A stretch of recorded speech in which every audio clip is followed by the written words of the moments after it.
Good afternoon, everyone. Thank you very much for joining us today. Good evening. Good evening. I'm used to saying good afternoon, so it's good evening actually. Good evening. It's 4:47 p.m. It's almost 5. Thank you very much for joining us today. Welcome. Thank you for liking the live.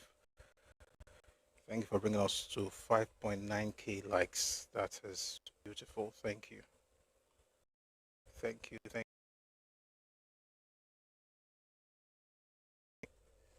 But please don't stop. Don't stop. Thank you. Shidadale, how's your day been so far? Hope everybody's good.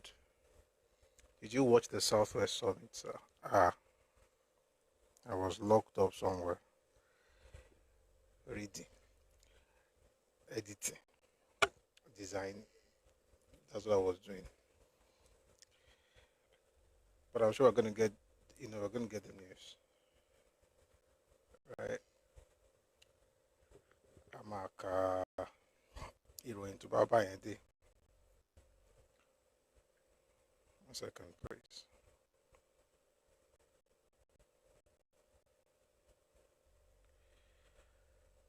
Um,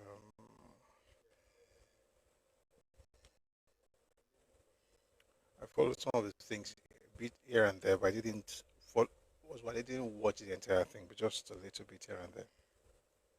So we'll read some of those things um, today.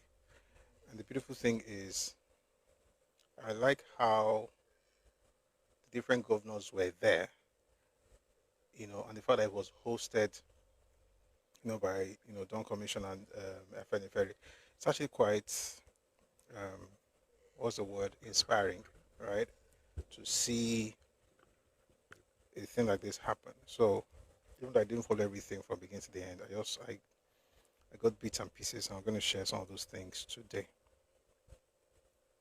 It was good, really. It was good. All right, let's quickly check the other platforms to be sure we're good. We're streaming on. Let's try Twitch today.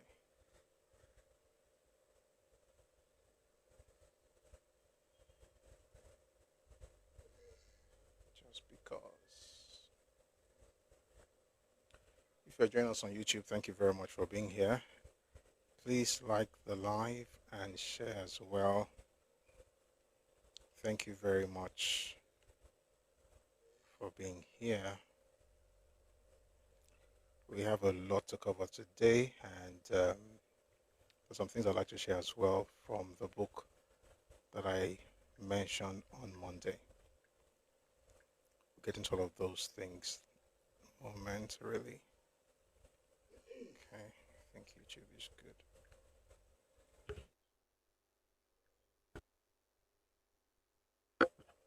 All right, we're good on YouTube.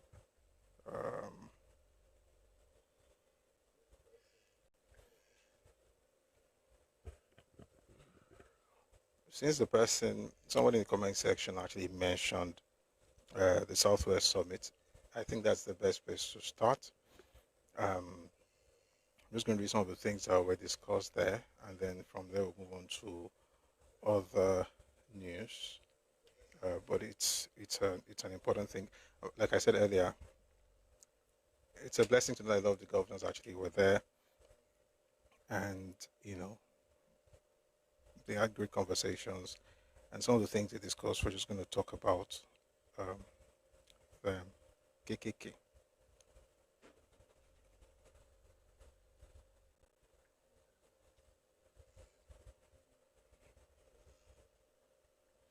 I think it was yesterday. Yeah, it was yesterday. I was reading. No, let me even start with that. I was reading the developmental agenda for Western Nigeria. That was done. They had the number. I think it's the best place to start, since we're going to be having to talk about the summit. Let me tell you, one of the most beautiful things, as far as I'm concerned, about that summit is Afenifere. I like the fact that Afenifere was, they were the convener of the event. And they worked with Don, and the governors were there. That means a lot because we've had one Afenifere that has been doing somehow. So to have this one's actually it's a blessing. So there's this document that I was reading yesterday, Development Agenda for Western Nigeria, and it was like a framework of the roadmap that Dawn Commission still has for Southwest. And I want to read some things from this document. The guiding framework, the Dawn vision, to make the Southwest region of Nigeria the preferred place to live, to work, and to visit. This document was prepared in 2011. My mentor and I were talking about Dawn Commission. I think was it last week or 2 weeks ago? Because let's put it this way: we have fathers who actually care about Western Nigeria. We have fathers who actually look up to Papa Awolowo and who decided to do something, that could help or that could propel our region forward, regardless of which party was in power. And so they started having these meetings way back around maybe 2009, 2010, there. But they had this document out in 2011, and then they founded the organization in 2013. But it's important for me to read some of these things because I think, this is how I think, like I always say, whatever we're doing is built on what was done before us. And thankfully, my mentor and the rest of that age bracket and they also built on what I did and so on and so forth. So I just wanted to read some of these things here before we even go into some of the things we discussed at the summit today.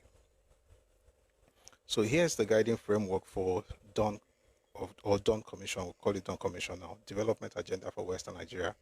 The Dawn vision is to make the Southwest region of Nigeria the preferred place to live, to work, and to visit.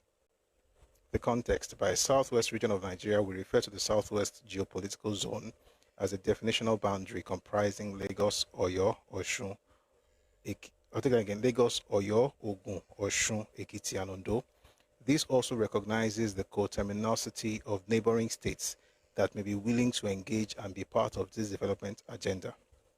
The context, however, recognizes the status of Nigeria as a federal republic, while also recognizing its inherent imperfections. Policy imperative: the Dawn framework projects initiatives that will harness the abundant resources of the Yoruba people and unleash their collective enterprise, with the final outcome of promoting their well-being and improving the quality of their lives. The underpinning philosophy: Dawn agitates for competitive communalism that is inclusive and that nurtures every citizen of the region as an important contributor to its social and economic advancement, and an equal beneficiary of opportunities created by the governments of the region, and can also act as an agent of prosperity in an environment where each one acts as his or her brother's or sister's keeper, the real Omoluabi. The beautiful thing is, it's good to see yourself in the works of the elders. I want to read something in just a bit of the background before I go to the news. The Yoruba, who populate the southwestern states of Nigeria, are one of the largest ethnic groups in West Africa. These states are Ekiti, Lagos, Ogun, Ondo, Osun, and Oyo states, with a sizable Yoruba population found in adjoining states of Kwara, Kogi, and Delta. I should add Edo as well. The Yoruba constitutes about 21% of the total population of the country. I shouldn't rush that. The Yoruba constitute about 21% of the total population of the country. Beyond the shores of Nigeria, some of the indigenous communities of the Yoruba are found in Benin Republic, Brazil, Cuba, Jamaica, and Togo. The Yoruba, irrespective of their political affiliations, revere Chief Jeremiah Obafemi Awolowo for his visionary leadership and achievements, especially while he served as the premier of the now defunct Western region of Nigeria. Some of the widely commended achievements of Chief Awolowo in office include free universal primary education, free and comprehensive health policies, the founding of the Western Nigeria Television, WNTV, the first television station on the African continent, the building of the Liberty Stadium, now referred to as the Obafemi Awolowo Stadium, the building of the Cocoa House, which for a long time was the tallest building in Nigeria, the founding of various research institutes on agricultural research, and the creation of a world-class and widely respected civil service in the western region of Nigeria. I think I should actually say this here. Ibadan alone should have more than 10 research institutes. Let me see if I can really quick one. There's ITA, there's Cereal Research Institute of Nigeria, there's Cocoa Research, there's Forestry, there's, if you know, please remind me, about 10. There's one NIOT, there's NIOT for the culture, there's NISA. I'm trying to picture the locations right now. There are maybe about 10. There's as much as Crane Cereal. What's up, right? A lot of those, many of those things were things that they were able to partner with those research institutes on. In our recent history, specifically following the transition from military to civil rule in 1999, all the governorship seats in the southwestern states were won by the Alliance for Democracy.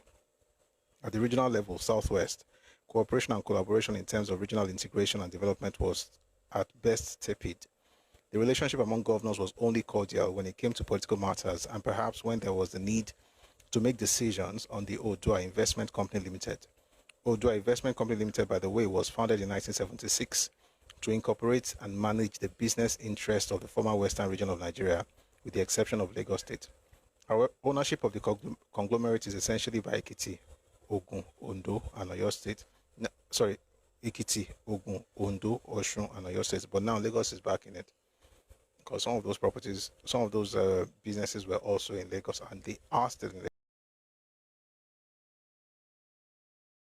The company has since inception operated as a conglomerate with over 70% of its investment as joint ventures with reputable multinationals. Its investment covers such areas as textile production, hotel and catering, breweries, real estate, commercial banking, livestock and fishing, food and beverage industries, manufacturing in chemical and manufacturing industries, vehicle distributorships, printing and publication, as well as bottling and marketing of liquefied petroleum products. While Odua Investment Company Limited still exists today, it is clearly far from the envisioned dream of its founding fathers. However, none can deny its latent capacity. And then they go on and on to talk about. Maybe one of these days we'll go deeper into the document. I'm just trying to say that when we have conversations about Yoruba land and everything, people will send me messages, usually about the fact that Sha Lagba ni Daru, just because we are just becoming passionate about these things does not mean we are the first generation of passionate people about Yoruba affairs. Okay? And one of the blessings that I have as a person is to have, my mentor is about 70. Is Baba, not Baba for me, like, these are, let me say it clearly, Baba for me because, he's daddy. But when they tell you the things that are being done or that are being done, those things, that information will humble you. And I'm saying that to say that we are not alone. I'm also trying to encourage those who sent messages. I saw some yesterday, actually felt like, oh God, we're not alone. And the best thing that we should do as Yoruba people especially is to plug into what they have done in the past so that we can develop our space. And also, let's not drop the baton, right? Let's plug in. So as we have conversations more often, we're going to go deep into this document. As a matter of fact, I should also say this. You see, this thing that Tan Kansi led to, like I said, the formation of Dawn Commission in 2013. By 2014. There was a recommendation by the confab that was set up by Goodluck Jonathan that they should create regional development. Excuse me. they should create regional development commissions based on the 6 geopolitical zones. That was in 2014. Nothing came out of that recommendation until 2025. So, and that's with President Tinubu, who has now graciously created 6 development commissions across the 6 geopolitical zones. So there's South-South, there's Southeast, there's Southwest Development Commission, there's Northeast, North Central, and Northwest. So all the regions now have development commissions. But here's the kicker. 12 years before the other regions got it, the right people already created one for themselves. It's called Dawn. The reason I'm talking about it is this. We cannot lose that mindset, that regional mindset, because it's a nation of people in different states, not just in Kompo. We shouldn't allow whatever is happening. We shouldn't allow whatever is happening, excuse me, we shouldn't allow whatever is happening right now to affect our understanding of Yoruba politics. And I'm not saying it's perfect, but I'm saying that our job is to build on it and make it better, not to devolve and become like other spaces just because we want to say we are one Nigeria. Having said that, let's now read, the news of what happened today. So what happened today was really the Southwest Stakeholders Dialogue, a regional citizen government interactive town hall session with ministers and senior federal government officials. And like I said earlier, it was one of the beautiful things about this particular edition is the fact that it was convened by Afenifere. And I've been praying and waiting for this, that Afenifere would rise from their slumber, and we're going to have the real one actually speak up, not the one that is cosplaying, and getting involved with things that happen in other parts of Nigeria as though they're supposed to be the savior of the world. The one that actually focuses on the development and the progress of the Southwest, right? Because the other people also have people that are doing that for them. So we need to focus, on our focus. Anyway, so this event was convened by, like I said, and Ruben Fashion-Roti is the leader of Afenifere, and the president now is Oba Olufalaye. That is the real Afenifere, not the other one that they are deceiving themselves, talking about Peter Obi. That is not Afenifere. That is whatever it is they want it to be. That's the Nigerian edition. This is the real one. All right. Having said that, I'm just going to read some of the things that happened. Some of the key points from the event. So number one, this is from Senator Dr. Femi Ogunromu. He says, development has no party. Progress knows no partisanal affiliations.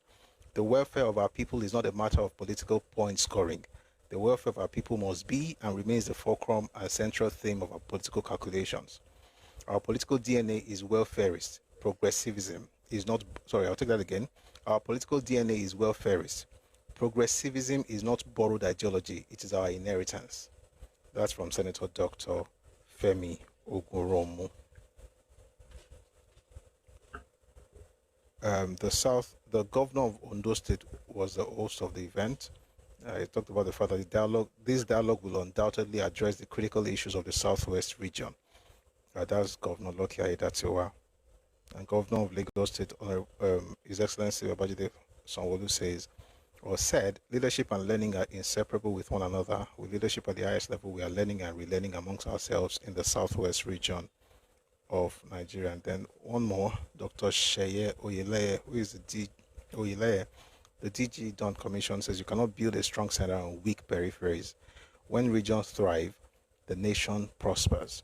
When regions are neglected, no amount of central planning can compensate for the resulting imbalances and grievances. This is very, very important. And this is what we have been saying. This whole idea of let's make Nigeria great. Some of those things are abstract. They sound nice, but they are very, very empty. There's nothing. Because it means nothing. It's just abstract. It's a nice sounding, thing. It's motivational. Everybody clap your hand. But see substance in there. Right. So one second. I want to find a video for you guys. When he says you cannot build a strong center on weak peripheries, When regions thrive, the nation prospers. When regions are neglected, no amount of central planning can compensate for the resulting imbalances and grievances. That is the truth. And that's how we have to think if you're going to build Nigeria. You build Nigeria by building your part of the country first. Don't get carried away with all this on Nigeria. Is one Nigeria when I'm growing, you are growing, all of us will grow together. But here. All right, I want to see if I can find you that stuff. Yeah. Well, while I'm doing that, I'm going to continue with this one. I just want to spend some time on this before we go to other stuff.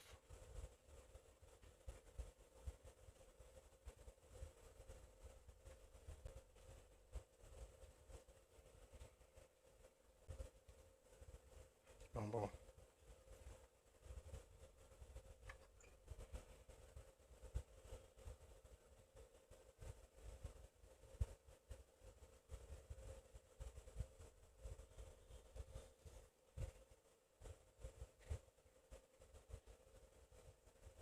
The issue is 1 second.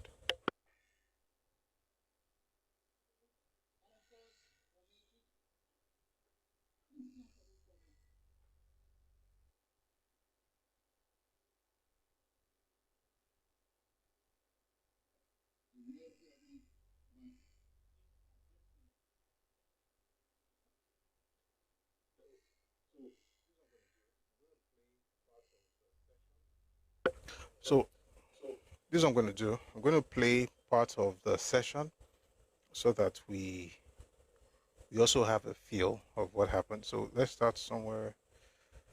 Let's start with Governor Babajide Sanwo-Olu, and then we'll move on to the good doctor. Take a listen, please.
No sound. I apologize. Jesus is Lord. It's been playing since. Wow. Apologize. So now let's listen. We're going to start with Governor Sanwo-Olu and then we'll move to others. Just, a little bit of their talk or their submission or speeches. Take a listen, please. Agenda of Western Nigeria, the non-commission, precision to our development agenda of Western Nigeria, the non-commission, our hosts and the state of Ondo State, our co-hosts, for the partner who had worked tirelessly at making this event a reality. I'm aware that they've had to postpone an adjust this program on 2 or 3 occasions, and I'm grateful that we can finally come here today. And so today's convergence of leaders, of sons and daughters of Nigeria, both of the Southwest, a gathering of policymakers, of citizens, reminds us that democracy thrives when dialogue is sincere, when dialogue is inclusive, and when dialogue is visionary. Àdèjẹmá sọ nílẹ̀ káàárọ̀ oòjíire, àjọṣepọ̀ ní mú agbára wá, meaning Togetherness begets strength.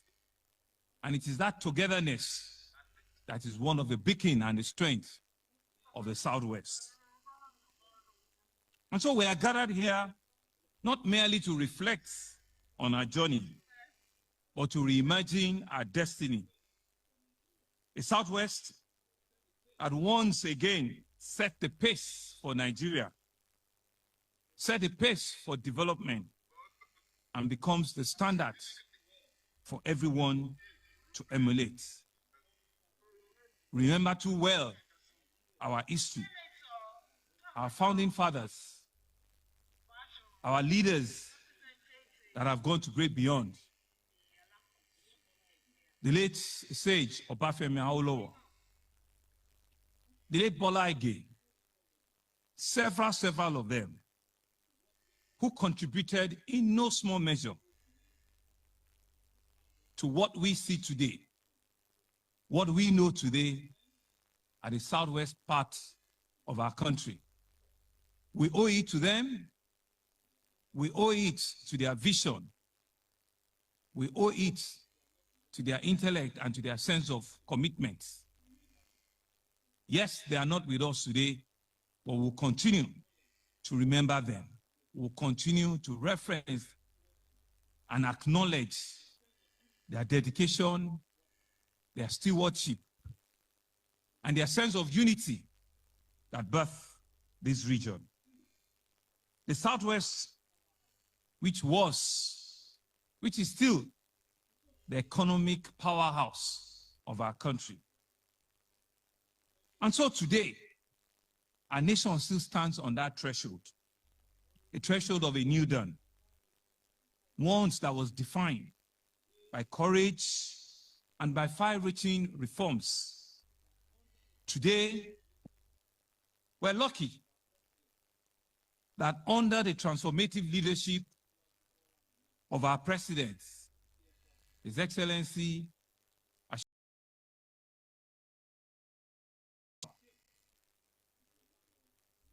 Nigeria is being reshaped into a land of renewed confidence, into a land of real new investment, into a land of prosperity. Very typical of what we know as the story and the history of the Southwest. This result speaks for themselves. We see within the last 2.5 years, a more stable country with stable currency. We've seen unified foreign exchange policy. We're seeing growth in our export markets. We're seeing resurgence in our revenue opportunity. We're seeing renewed investment opportunity and optimism. There are no abstract numbers. These are real visible imprints under the renewed vision, which we believe is a testament of what resolute leadership can achieve. All right, so that was the governor of Lagos State, Governor Babajide Sanwo-Olu. I'd like us to listen to, one second, I want to find, before I mention the name, wait though. It's a whole, full session, so I'm trying to find this is a speech by the man representing Bafashionati. I'm going to get you the name of the man in a bit. But let's just get to the introduction and I'll quickly get you that name. In fact, no matter how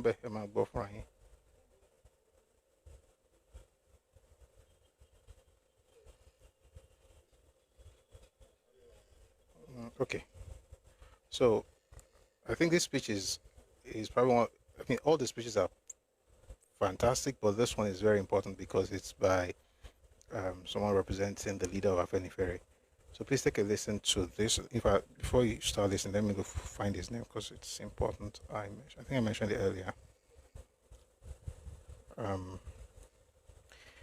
Is Senator Dr. Femi Ogoromu, representing Bafashionati. Please take a listen to this. Again, we're just listening to some of the things that were discussed at the Southwest um, Summit that was held earlier today. Please listen to this. Fáṣọ̀rántì is representative. Nítorí náà ni a ṣe ń ṣe àpérò yìí. Lẹ́ẹ̀kan sí i, adúpẹ́ lọ́wọ́ gómìnà Sanwó-Olú Babájídé Sanwó-Olú àṣìyàn nípínlẹ̀ Èkó ó dẹ̀ hàn ní gedegbe. Ó yẹ kí a tẹ̀síwájú. Ẹni tí a rí gẹ́gẹ́ bí alákòóso ẹgbẹ́ Afẹ́nifẹ́re, bàbá wa, our esteemed leader, wọn ò sí níbí ṣùgbọ́n wọ́n rán aṣojú wá, aṣojú tó péye, aṣojú tó lámìláaka, wọ́n rán wọn wá ìpè kí wọ́n wá bá wa sọ̀rọ̀ lénìí. Distinguished ladies and gentlemen, it's my singular honor to welcome Chief Reuben Fáṣọ̀rántì. Fáṣọ̀rántì is representative. Ifáṣọ̀rántì.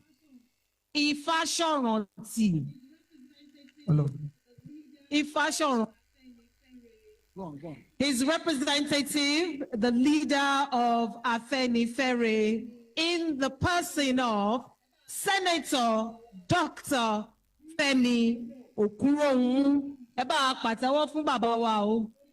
Bí bàbá ṣe ń bọ̀, a fi tó wa létí pé bí a ṣe ń gbóríyìn fún Afẹ́nifẹ́re, bẹ́ẹ̀ náà la máa gbóríyìn fún Dawn Commission tí wọ́n jẹ́ kí ó ṣeé ṣe ìpàdé wa lónìí. Adúpẹ́ lẹ́ẹ̀kan sí i. Dawn Commission, thank you very much.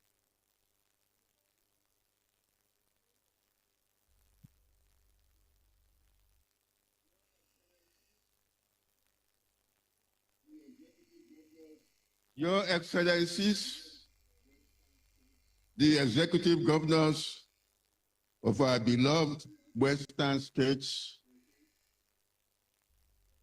all the royal fathers present, honorable ministers and leaders of our great nation, eminent sons and daughters of Oduduwa,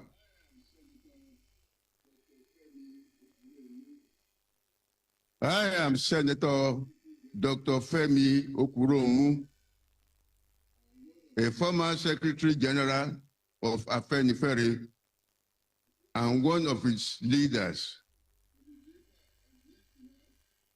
It is my pleasure to deliver on his behalf the address of Chief Reuben Famuyide Fáṣọ̀rántì, CFR, leader of Afẹ́nifẹ́re worldwide and the Aṣíwájú of Yoruba.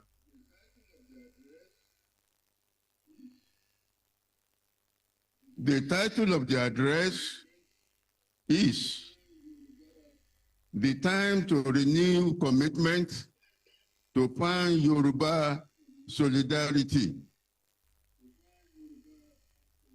The time to renew commitment to Pan-Yoruba Solidarity. And it reads thus: I greet you in the spirit of our progenitor, Oduduwa, in the wisdom of our sage, Chief Bobafemi Awolowo, and in the hope of generations yet to come. Today, at 99 plus years of age, I stand before you, not in body, but in spirit, carried by the voice of my beloved brother, Senator Dr. Femi Okuromu. My physical frame may be weakened by the weight of nearly a century, but my commitment to our people burns as fiercely as it did when I was a young man, dreaming of a united, prosperous, and progressive Yoruba nation and our dear country, Nigeria. I have lived through the colonial era, witnessed Nigeria's independence, survived a civil war, endured military dictatorships, and celebrated democracy's return. Through it all, one truth has remained constant. The Yoruba nation is only as strong as its unity. The same is true of Nigeria. For over 7 decades, I have dedicated my life to the cause of progressive and welfareist political ideologies, not as a politician seeking office, not as a merchant seeking profit, but as a servant committed to the welfare and advancement of our people. I have seen our greatest triumph and our deepest disappointments. I have celebrated our unity and regretted our divisions. Our ancestors understood something profound, captured in the wisdom they passed down to us. Àgbájọ ọwọ́ la fi ń sọ̀yà. Àjèjì ọwọ́ kan kò gbẹ́rù dórí. This is not merely an adage.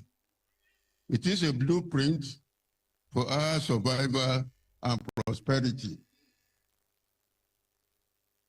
Look around this hall today. We have assembled governors from 6 states, traditional rulers whose crowns carry the weight of history, ministers wielding federal power, legislators crafting our laws, entrepreneurs building our economy, farmers feeding our people, and youth carrying our future. This gathering itself is proof that when we come together, we are formidable. But I must speak plainly as an elder who has earned the right to speak the truth. Party politics must never again divide or weaken Yoruba solidarity.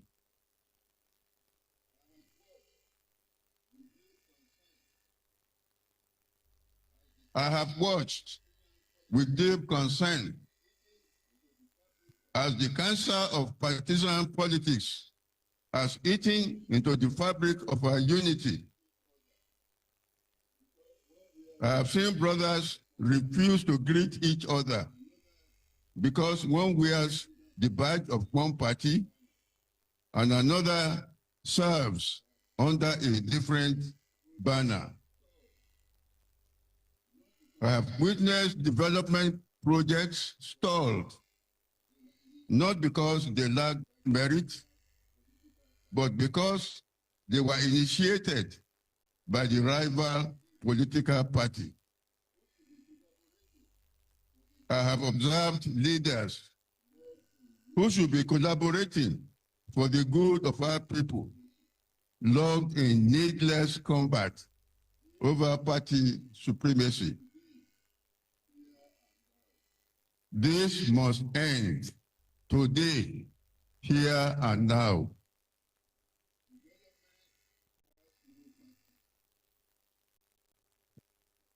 Development has no party.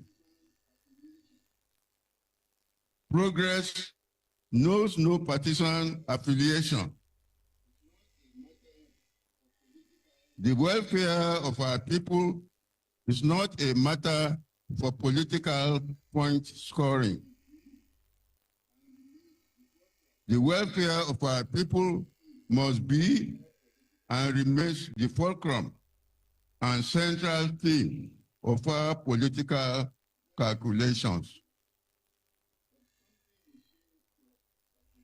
Let me remind you of something we seem to have forgotten in recent times. Our political DNA is welfareist. Progressivism is not a borrowed ideology. It is our inheritance. Long before these modern political parties were formed, long before the labels of APC, PDP, LP, or any other acronym, there was a Yoruba political philosophy built on a simple but profound principle. Government exists to serve the welfare of the people. This is not foreign ideology. This is not imported politics. This is just who we are. Our laudable programs during the period of Western Nigeria was not action group politics. It was Yoruba welfareist politics.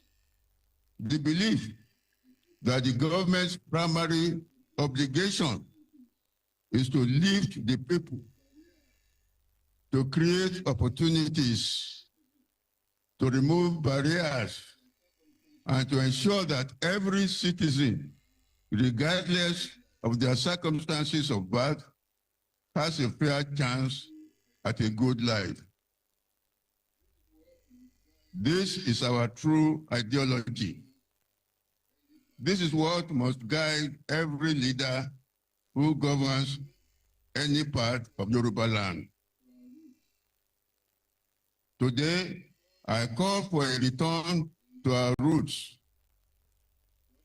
I call on every leader in this hall, governor, minister, legislator, traditional ruler, to recommit to the welfareist ideology that defines Yoruba political heritage. Namely, 1, every child must have access to quality education.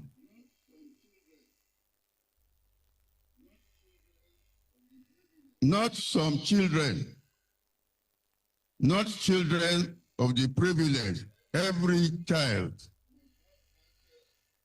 2, every citizen must have access to health care. Not as charity, not as a privilege, but as a right. 3, every young person must have a pathway to dignified employment or entrepreneurship,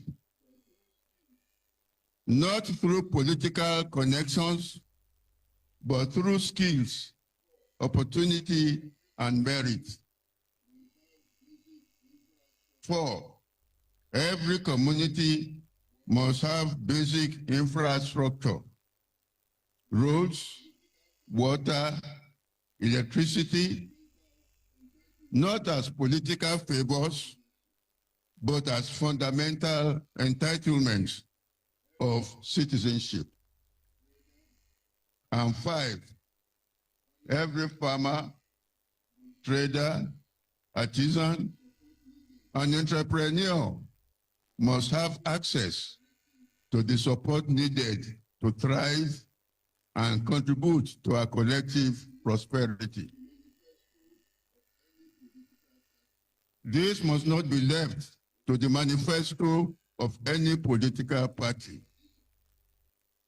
It must be the covenant of the Yoruba political tradition that recognizes that a society that does not care for the welfare of its people has failed, regardless of its GDP, regardless of its infrastructure, regardless of its global standing. I say to our ministers, at the federal level, you must be fierce advocates for policies and programs that advance the welfare of our people.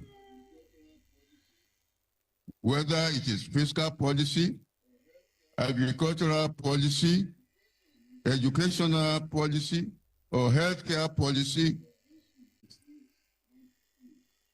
let your contest be who has built more schools, who has created more jobs, who has provided better health care, who has lifted more people out of poverty. This is the competition that honors our tradition and the politics that serves our people.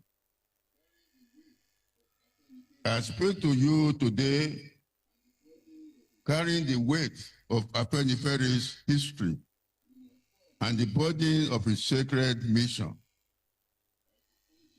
We were formed and have endured as the conscience of the progressive politics that seeks freedom for all and life more abundant.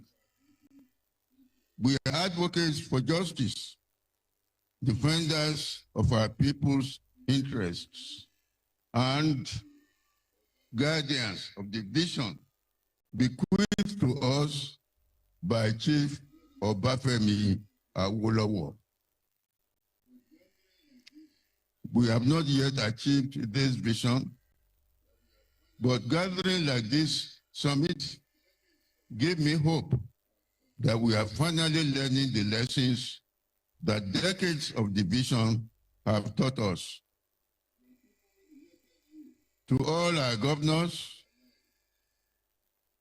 your people elected you to improve their lives. Collaborate for regional development, even if you have to do that across party lines. When Osun innovates successfully, let Oyo adopt and adapt. When Lagos leads, let others follow. When Ondo discovers a solution, let it become Southwest solution.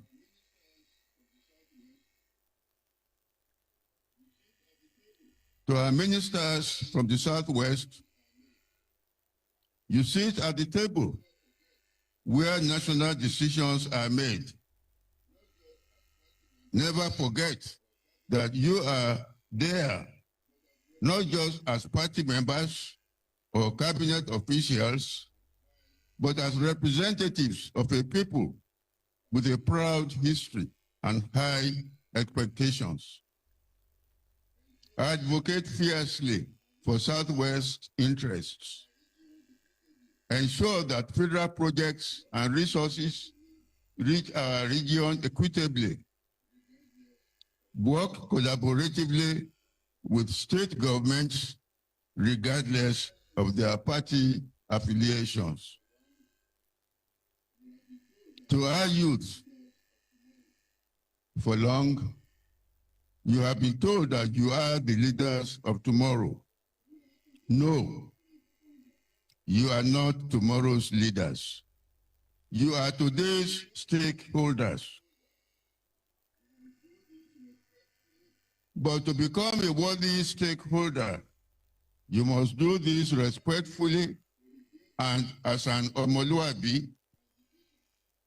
I urge you to reject the politics of bitterness and division that my generation allowed to fester.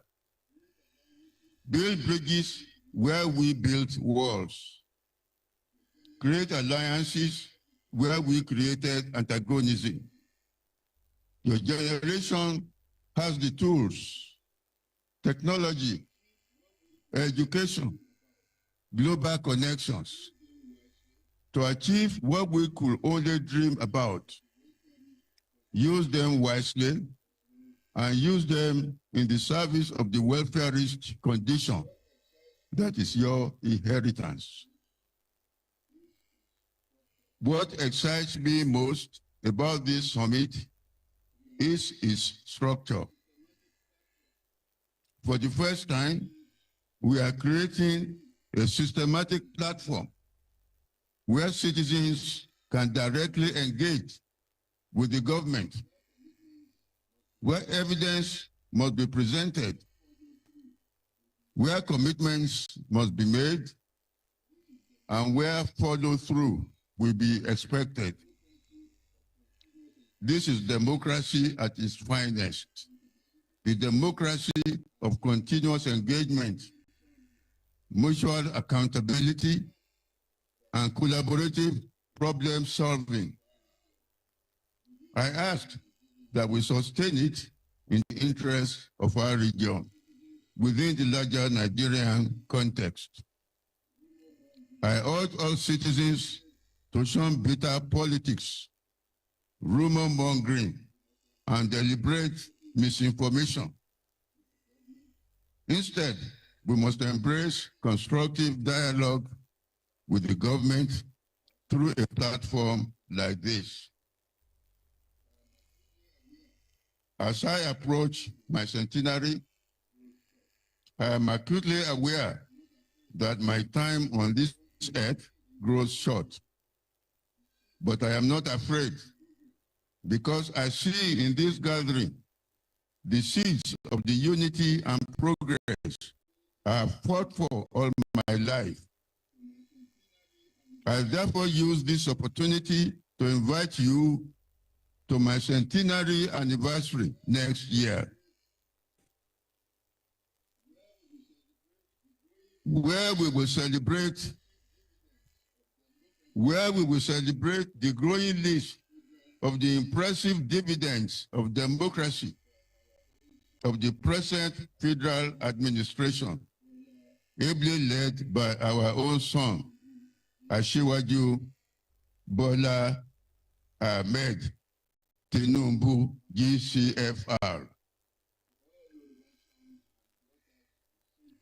My final charge to all Yoruba sons and daughters is simple. Place our people's interest above party interest. Place development above partisan politics. Place the welfarist mandate above political competition. Place unity above division. Remember that the Oyo Empire thrived not because everyone thought alike, but because everyone worked together towards shared prosperity.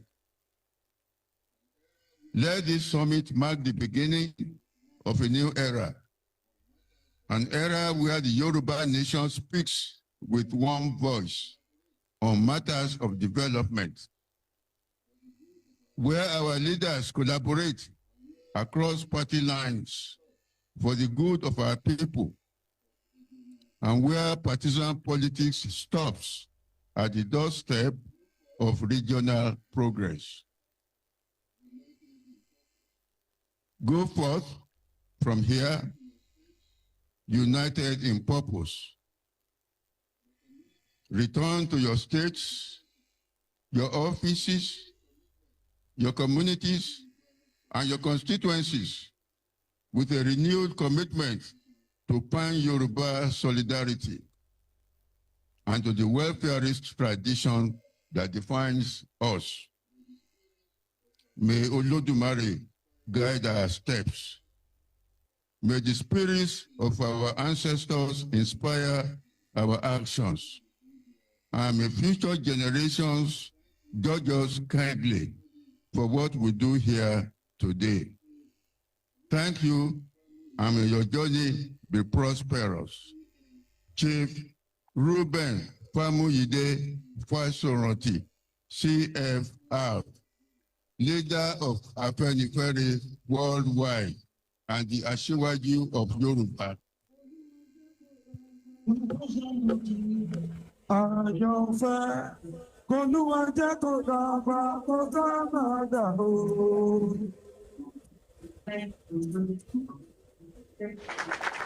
Àwọn tó gbè tí mo lè.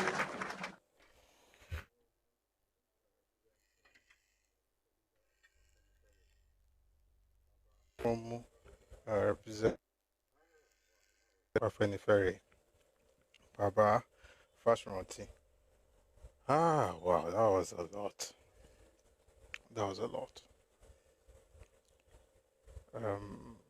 Fantastic, fantastic speech.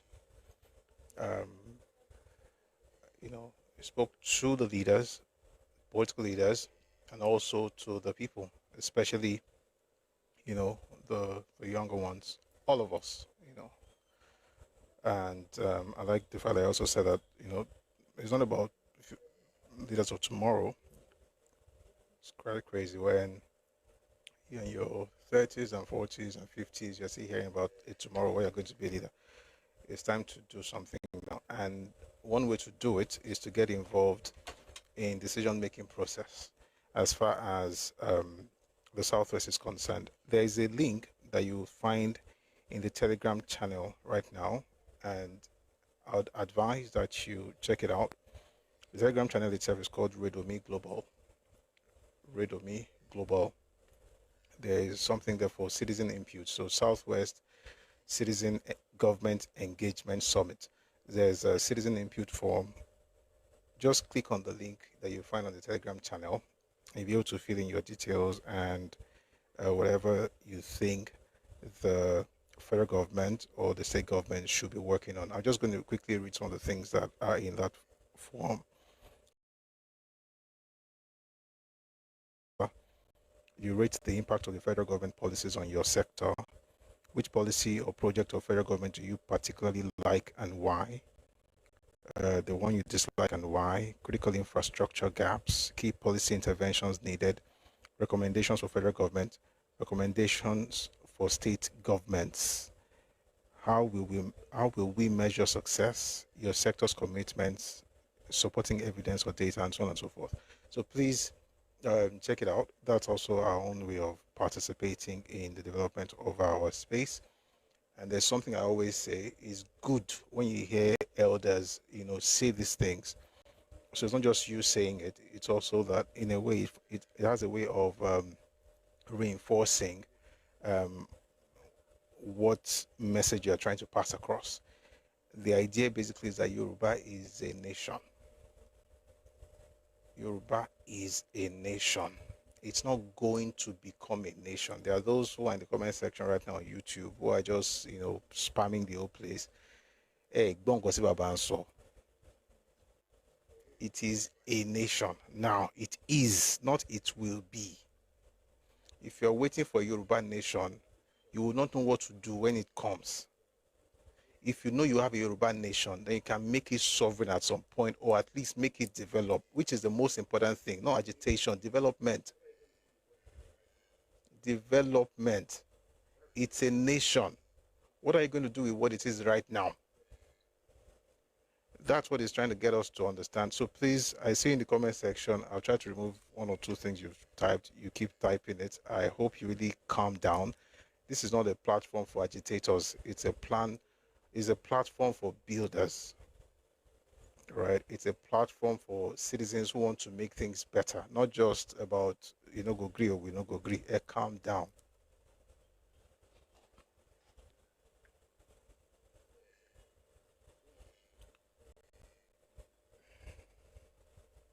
What I said, I think I don't want to, because I mean, I like you being here, but I'm going to have to erase this because it has nothing to do with it. And I always say it, just because you are Yoruba does not mean you get to type whatever you like in the comment section. That's not how it works. That's not how it works. So, I mean, there's a lot to unpack in this. I'll probably make a video of it, but there's a lot to unpack. I don't even know where to begin. There's a lot to unpack. I like the fact that we shouldn't be partisan as far as development is concerned in our region. It's not about PDP versus APC, and I say it a lot. There's this thing that we do, like, and I think I said this, there's a video we just posted earlier today, and I said in that video that the reason I don't want APC to lose in Lagos is because APC has created a structure. There's a plan. There's a blueprint.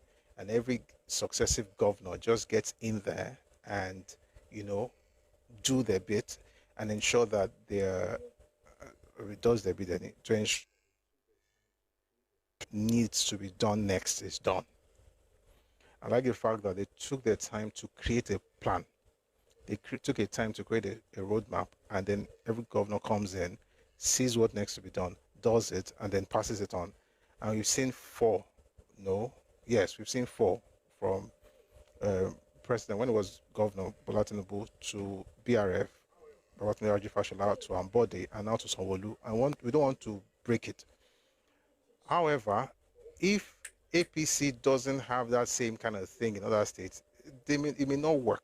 But hopefully they create something like that. But the point is this: as a Yoruba person, something is happening in your state. Your state is led by PDP. If we're looking for development of Western Nigeria, it's not a party issue. In their party, they can be discussing whatever they want to do, hopefully to help the place. But find a way to plug in as an individual as well as a citizen. And hopefully our governors, by the way, they I think, in my own estimation, that they're actually doing that already, right? Regardless of the fact that they belong to different parties, they are able to work together. There have been a number of meetings that have been conducted by Dawn Commission, SWDC, with the governors of Western Nigeria. So I like what's happening, and I hope we learn from it. We don't become so partisan to the point where we are losing sight of growth and development. David Timmy on YouTube, thank you very much for your generosity. Thank you for that gift. I really appreciate it. Apparently, you can give gifts on YouTube now. You can also do it on TikTok. If you're on TikTok, gift or no gift, please click on the heart icon above me here. If you're on TikTok, join the team, drop a gift if you can, but just make sure you please power tap so that we can get the live on the FYP. All right. So let's remember these things. Maybe I'll put it out so that at least we hear it again. It's something very powerful, and I like the fact that you emphasize the fact that Paruben Fashoranti, that is the Afenifere, that is the, and it's the title they give to anybody to watch the Afenifere, Asiwaju Yoruba. And it's important. It's important because there are many counterfeit products in town. Okay, once you begin to work with counterfeit, you must. Anyway, the point is that we have an original in this Afenifere, and they have a passion for the Yoruba people, and by extension Nigeria. But primarily, this is our constituency, and we should make things work in our space. May God bless Yoruba land, and may God help us to build on the work of our forebears, right? If you notice, he mentioned 2 names, apart from, of course, his name and Papa Fashoranti, mentioned 2 names, Ududua and Awolowo. Those 2 are very important. And I think, personally, there's a document, let me recommend this. There's a document from, I think it was the 1960s, Development Agenda. Sorry, let me look for the name of the document. I'll just find it. One of these days we'll discuss it. But I think, in my own opinion, that anybody that's going to make anything of worth in the southwestern part of Nigeria, as a matter of fact, in this country, totally, but let's just stay at home first. If you want to do something worthwhile in Yoruba politics or in politics of the Southwest, you would need to consult Awo's books and his plans. And this one is called Development Plan for Western Nigeria. It was published in 1961, I think. It was from 1962 to 1968. The plan they had for those 6 years. There's another one from 52 to 59. Those are the kind of people that we have to, whose shoes we have to fill. And even if you're not a politician right now, start thinking like one. Who knows? Or if you're not in government, you might just be a technocrat working there. Or you might, whatever you want to do, whether as a politician, a technocrat, an entrepreneur, a civil servant, whatever you do, let's remember these things. And may our land thrive, and may this nation work. And I said it, when I say nation, I am talking about Yoruba nation. I won't talk about Nigeria, I'll call it a country, because that's what it is. It's a country, and it will work in Jesus' name. Yoruba is a nation, and this nation will work. Yesterday I had a conversation on Twitter. There's a child actually saying things about nationhood and everything. They're talking about Israel and stuff, and I said, it was something about marriage actually. Somebody had put out a video saying that if a woman marries, and if a Yoruba woman marries, somebody, they should call, she has to be Yoru Igbo, and then they have children, they have to speak both languages, whatever. So I said that it's important that people understand identity, and that at the core of things, once people start doing I'm here, I'm there, when they start saying I'm here and there, most times they end up being neither here nor there. And I said something about nationhood, and then the person comes about and says, oh, but Israel has different ethnic groups in there, different tribes. And I said, when Joseph married his wife, who was Egyptian, the children did not become Hebrew Egyptian. When Boaz married Ruth, the Moabitess, the children did not become Hebrew Moabites. When Moses married his wife, who was Midian, the children did not become Hebrew Midianites. They just became Hebrew. It's funny that in our own mind, when a Fulani person marries somebody, àfi tó wọ́n fẹ́ fi lò fún a particular purpose ní Fulani ló máa jẹ́, Hausa ló máa jẹ́, tí Yorùbá bá ti fẹ́yàn kan ló máa pe wọ́n máa ṣe hyphenated identity. All of that to say that when I wrote that, the person then came up and said, oh, but Israel has many tribes and Nigeria has many tribes. And that thing, we have to disabuse our minds. Yoruba is not a tribe in Nigeria. Yoruba is not a tribe. The word tribe actually reduces you to something primitive in the eye of the colonial masters or colonialists. I don't even like to call them, they're no master of anybody, colonialists. The idea that Yoruba is a tribe is demeaning and is actually nonsensical. Yoruba is not a tribe. Yoruba is made up of its own tribes. There are several tribes that make up Yoruba nation. And there is one example I want to give you. I don't know if you've ever thought about it. There cannot be Yoru Igbo, like the man said in his video, but there can be Jebu Jesha. We can hyphenate our own tribes within ourselves. We don't do international hyphenation. Ijebu Jesha. There's a hyphen somewhere there. Ijebu is a tribe of Yoruba. And you know the funny thing, even the Ijebu tribe on its own has several towns within it. There's Ijebu, there's Jesha. And that's why you hear of Jesha land, Obokun of Jesha land, Ijebu land, Awori land, Gbogbo together Yoruba land. So this thing where people have to reduce Yoruba to a tribe in order to make Nigeria a nation is nonsense. Nigeria is not a nation. It is a country of many nations. And Yoruba happens to be a nation, not a tribe, made up of several tribes. And those tribes, you might get into some of those tribes and discover that some of our tribes are bigger than some countries in Europe. There are Yoruba tribes, not Yoruba nation. There are Yoruba tribes that are bigger than Luxembourg. The Yoruba tribes that will swallow up Malta. We have to have this understanding. Just because we are in one cocoon called Nigeria does not in any way remove this understanding. It's the same way the Scots think. Scotland is a nation without sovereignty, but it's a nation. By the way, speaking of Scotland, there was a poll. Let me see if I can quickly find it. There was a poll a couple of days ago. Because when we say things and some clowns go around shouting tribalism, it's important to say how not so smart they are. I need to find these things, very important. I saw it earlier. There was a poll, for a referendum. They're going to have a referendum now to have a separate nation. The point is that, I don't know where it's, I'll see if I can find it. Okay, found it. New poll shows Scotland be an independent country. Now, even while it's still inside the UK, that national identity has not been taken away from them. The people who move for things like this, you know what they call them in Scotland or even in Britain? They call them Scottish nationalists. You talk like this in Nigeria, you are called a tribalist. You speak like this in the UK, you are called a nationalist. Why do we call ourselves tribalists? Because our minds have been filled with nonsense to the point where we now look down on ourselves.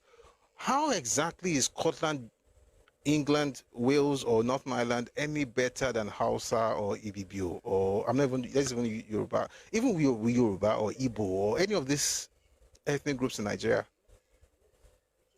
All of that to say, when Papa kept repeating Yoruba nation, we should remember it would be lovely if sovereignty comes, but with or without it, know who you are. Right? You are not, and when you speak like this, you are not a tribalist, you're a nationalist.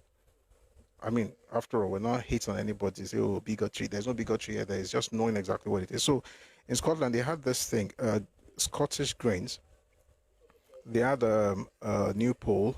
Apparently, majority won Scottish independence, which also tells us that some of these things that people talk about is not because of hate, and it's not because there is no development in the country. It's because they're trying to find their identity.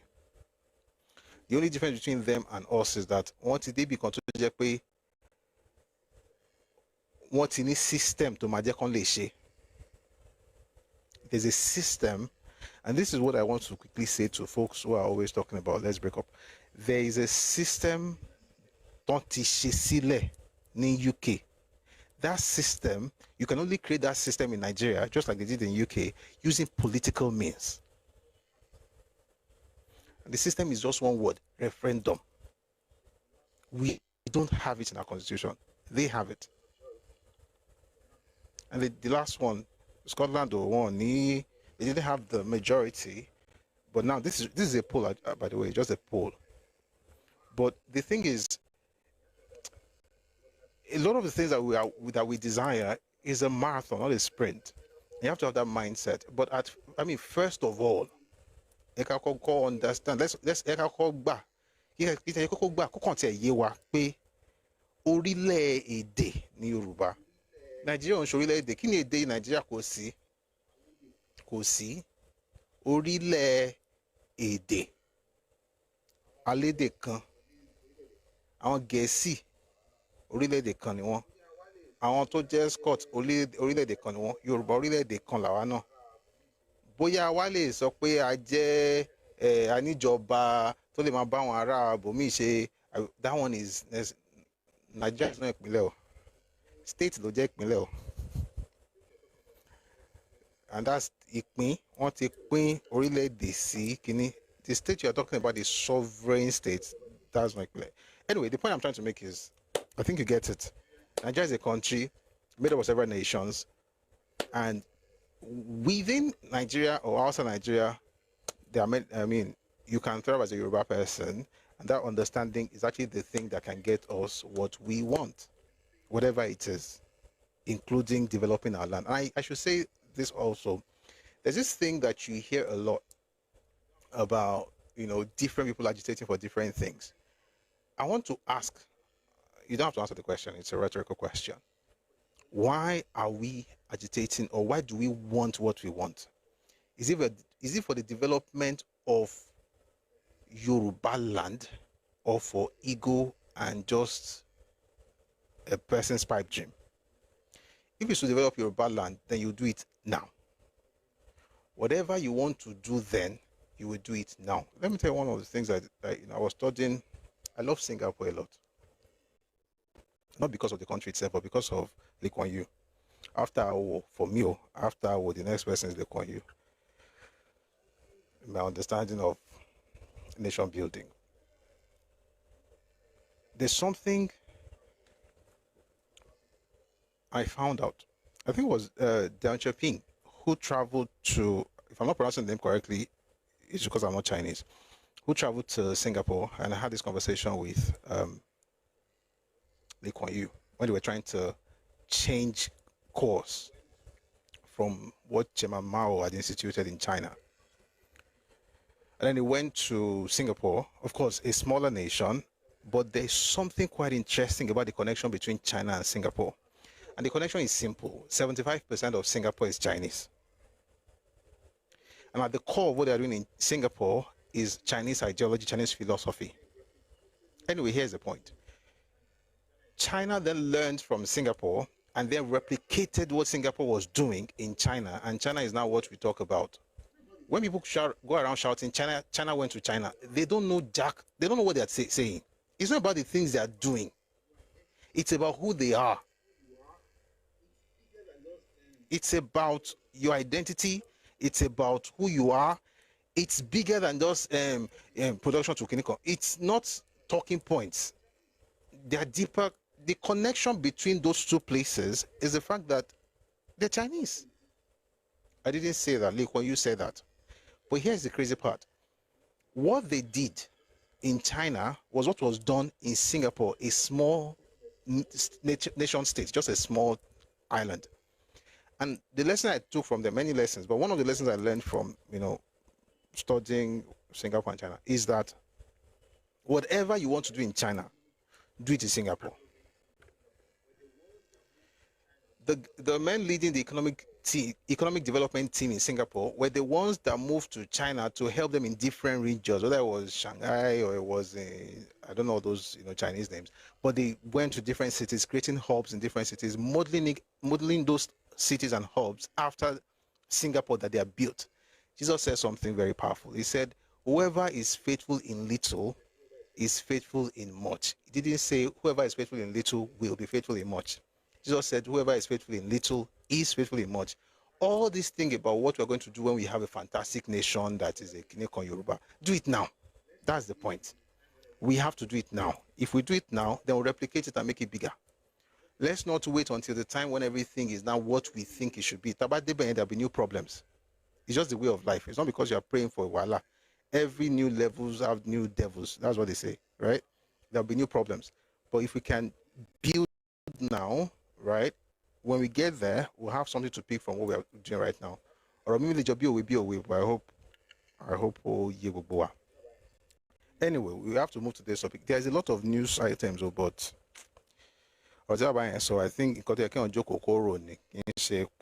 don't want to move on very quickly from that. There are so many things there to talk about, but the things he talked about, I think they're just there's stuff to think on, right? And to find our place in whatever is happening in Yoruba land, because we are the ones we've been waiting for. Because if you are the leader of tomorrow, what will you tell your children? Especially if your kids are, if you have teenage kids or you have kids in university, if you think, I mean, saying it out loud now just makes me feel like, boy, we'll be deceiving ourselves with all this leaders of tomorrow nonsense. I mean, it's not nonsense, but I mean, at this level, at this age of many of us, it will be rubbish now. Your children will now call, I did the leader of the day after tomorrow, because they should be the leader of tomorrow now. All right, God will help us, and gbèrú sí i. Gbogbo nǹkan táwọn aṣáájú wáyé lọ́kàn Ọlọ́run yẹ kó yẹ pé àwa la máa lè ṣe. bàbá tó wọ́n máa pé ọgọ́rùn-ún ọdún ní ọdún tó ń bọ̀ nígbà tí wọ́n bá fi máa pé ọgọ́rùn-ún ọdún inú wọn á dùn pé àwọn àlá táwọn ní àwọn èròǹgbà táwọn ní lọ́kàn wọ́n bẹ̀rẹ̀ sí í rí ó lè jẹ́ nípasẹ̀ àwọn gómìnà ó lè jẹ́ nípasẹ̀ àwọn aṣojú-ṣòfin ó lè jẹ́ nípa àbí amòfin ó lè jẹ́ nípa àwọn aṣojú-ṣòfin the representatives ó lè jẹ́ nípa àwọn àgbẹ̀ àbáwá tá a fẹ́ ṣe àwọn oríṣiríṣi nǹkan tá a fẹ́ ṣe nílẹ̀ Yorùbá ṣùgbọ́n the important thing is that before they die people like this should actually see Yoruba land become something. Ó lè má débẹ̀ tán kan tó lọ, but at least a máa ti ṣe ju ibi tá a wà lọ́sìn. We're not just going to maintain the status quo. We're going to build and make Yoruba land better. Lágbára Ọlọ́run.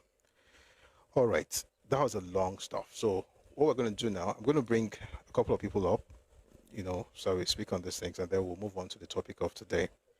Thank you for being here. If you're on TikTok, please follow us up. On YouTube, please like and share. I'm also going to be reading from some of our comments, especially from YouTube. Our folks on Facebook as well, thank you very much for being here. And also on Twitter, we have some people streaming there, and on Twitch. Thank you. So let me just quickly, while I'm waiting for the people to feel what's okay, Lori, TikTok, I'll just read some comments. First on Facebook, because I promised that I will not Bojukuro. All right, so I say a lot of love you, my brother. Love you, my brother. Alaba Suleiman Lawal, thank you very much for the many loves. Jimmy Shegun Laleye, one people, one Yoruba, one nation. Thank you for that. All right, thank you for the stickers, Alaba Suleiman Lawal. I really appreciate that. All right, let us go to YouTube now. If you would like to contribute on TikTok, please send your request now. So I'm done reading here, I shall bring you up. So Kubu,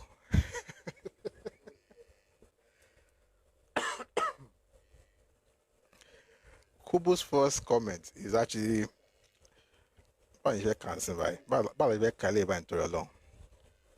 Asha Canon Yavi. Delifaro team is a counterfeit Afenifere. We are still fighting him on Twitter as you are speaking. We just took a short break. Kilo D.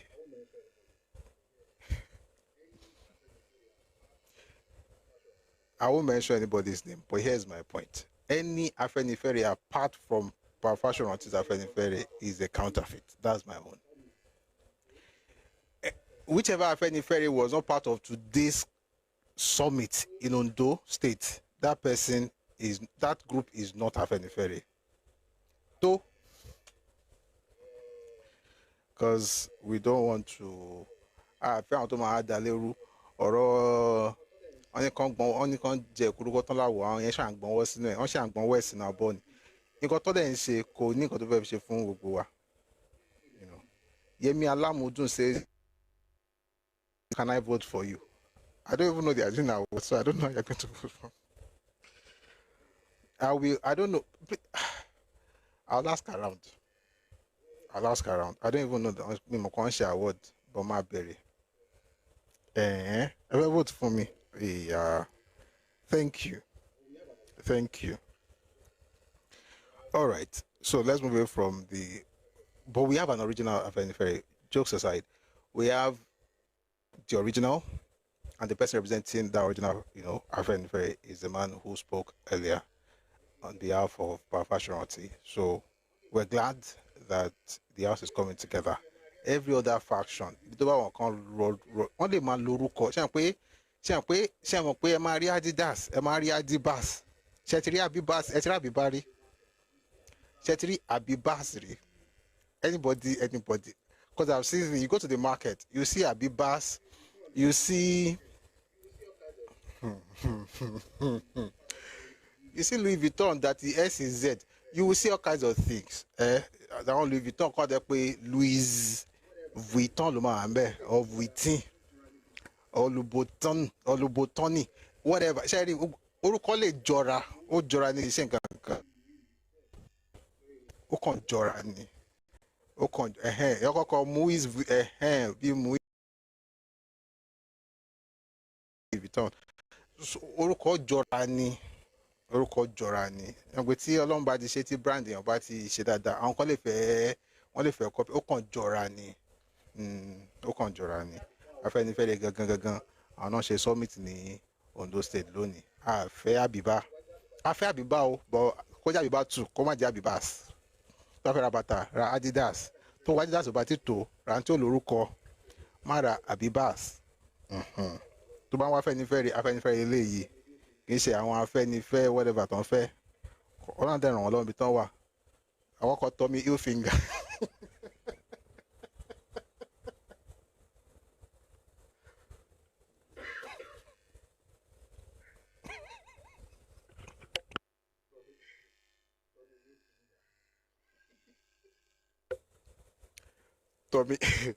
Tommy, you finger.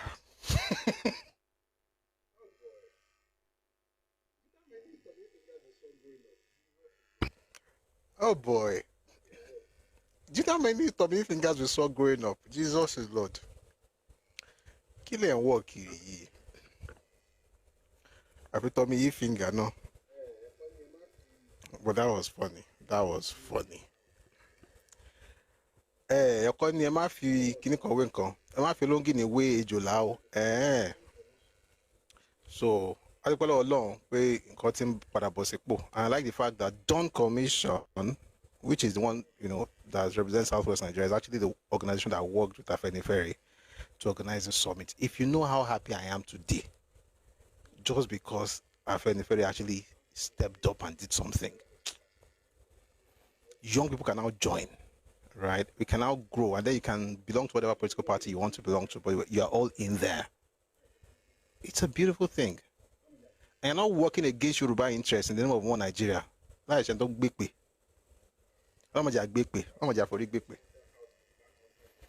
is well. Lawatunde says, I just wonder how the Yoruba outside Western states can key into these development plans. There's a way they can, but maybe we'll talk about it. Let's even do it there. The plan should begin to materialize. E.g., regional train network, regional rail network, right? Let's start it. Even if it's through SWDC or whichever one, let's start it. Once we start, then we'll now talk about how people can plug in. But for now, there are plans, and they will come to fulfillment, fruition. I'll read more stuff from YouTube in a bit. Let me just bring people up on TikTok. We'll have some conversations up until around 15-20 minutes, and then we'll move on to the topic of today. So as soon as you come up on YouTube, please, on TikTok, please mute. Dr. Walsh says there's a plan for them. Read the Dawn Commission. No. There's a way they can plug in, but it's not. I read it. I just read it. I have the document on Dawn Commission. Cross border, regional border. That's the issue. Don't share the and that's why they're saying they want to have referendum to determine whether they want to move them to southeast or southwest. Sorry, southeast or south. Although they have another issue right now. There's another group championing Adada State, with Nsukka as capital. But that's I don't want to go into another news item because of, let's just focus on what Papa said today. But yeah, there's a way they can plug in, but not plan, work. Others can now plug in. But I'll read a few more of those things later. Let's have math tuition. Hello, too. I don't know why you're laughing. This TikTok comment section is fire. Read that it now. AY? Okay. Is it AY? No. Is it AY. Are you serious? Kilo. Anyway, let's have math tuition, please. Please go. Hello, too. Ẹkáàbọ.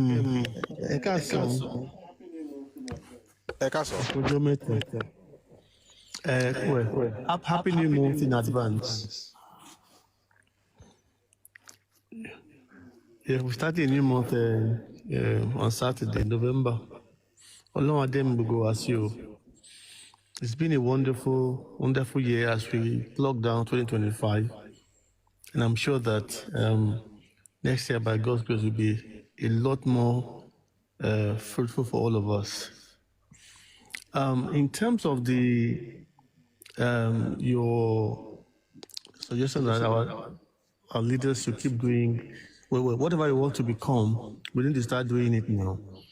I think we're seeing a lot of good offshoots in Yoruba land amongst our political leaders, i.e., the recent development in Ogun State, the new airport, Gateway Airport, the best airport in West Africa, the investment they are attracting to that region, to the point that I don't know whether you listen to the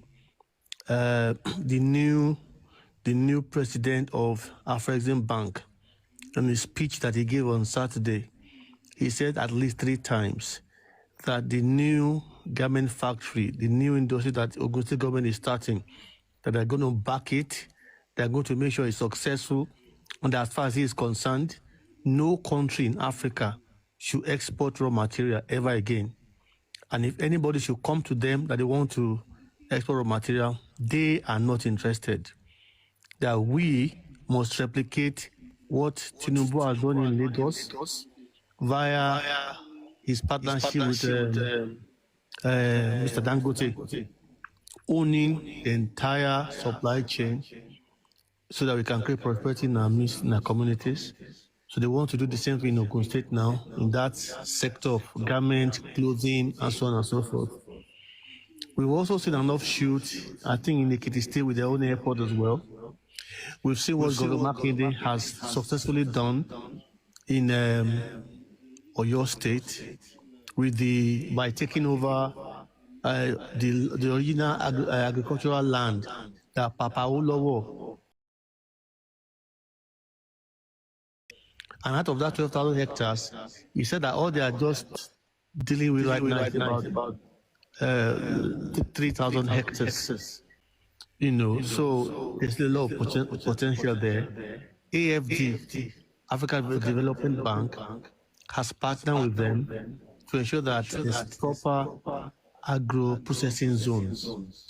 So we have a lot of things that our leaders, our political leaders, are beginning to do. So that, and by the time that the Mr. President finished his first term, thank God to Mr. President and his team. Can you hear me? Okay. Thank God to Mr. President and his team. By the time they finish their first administration, all the seeds they've planted in the last 2 years and more, they are all going to be bearing fruit. And God willing, if he comes back the second term, a lot of those are going to see more beautiful results across the Southwest and across any governor that has vision for their state or region. The data that came out last night or yesterday on budget about how much the state governments are collecting from FAC, that as at the end of last month, 29 states cannot survive without FAC. That's really, really very concerning. And I think somebody spoke about that they should be focusing on the governors this week. I think people need to start shouting and screaming on top of their voices that what are the governors doing with the monies they are getting now from the federal government? Because they are the closest to the people. They are more than enough income now. Where is it going? What are they doing with it? Because, like Nigeria is the combination of physically the UK, France, and Germany in terms of size. One person cannot have an impact. Everybody at every level must be up and doing. Thank you. I rest my case.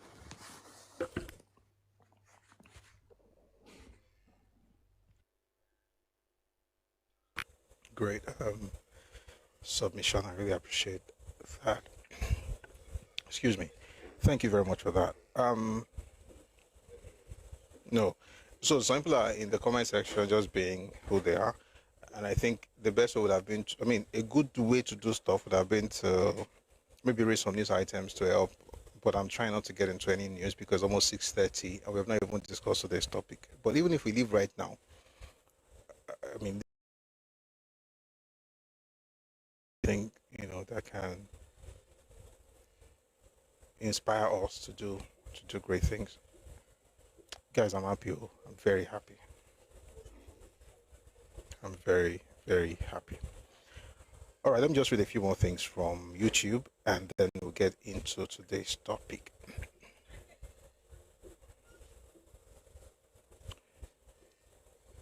Okay. Dizzy Man says the Yoruba nation is joyfully embarking on the groundbreaking journey of rebuilding nations from within without loans.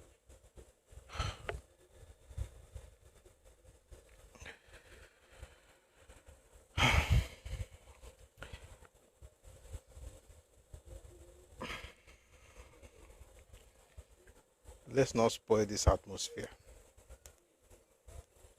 Why am I happy? I'm happy because aláwọn àgbà tó tolé aláwọn àgbà tó tolé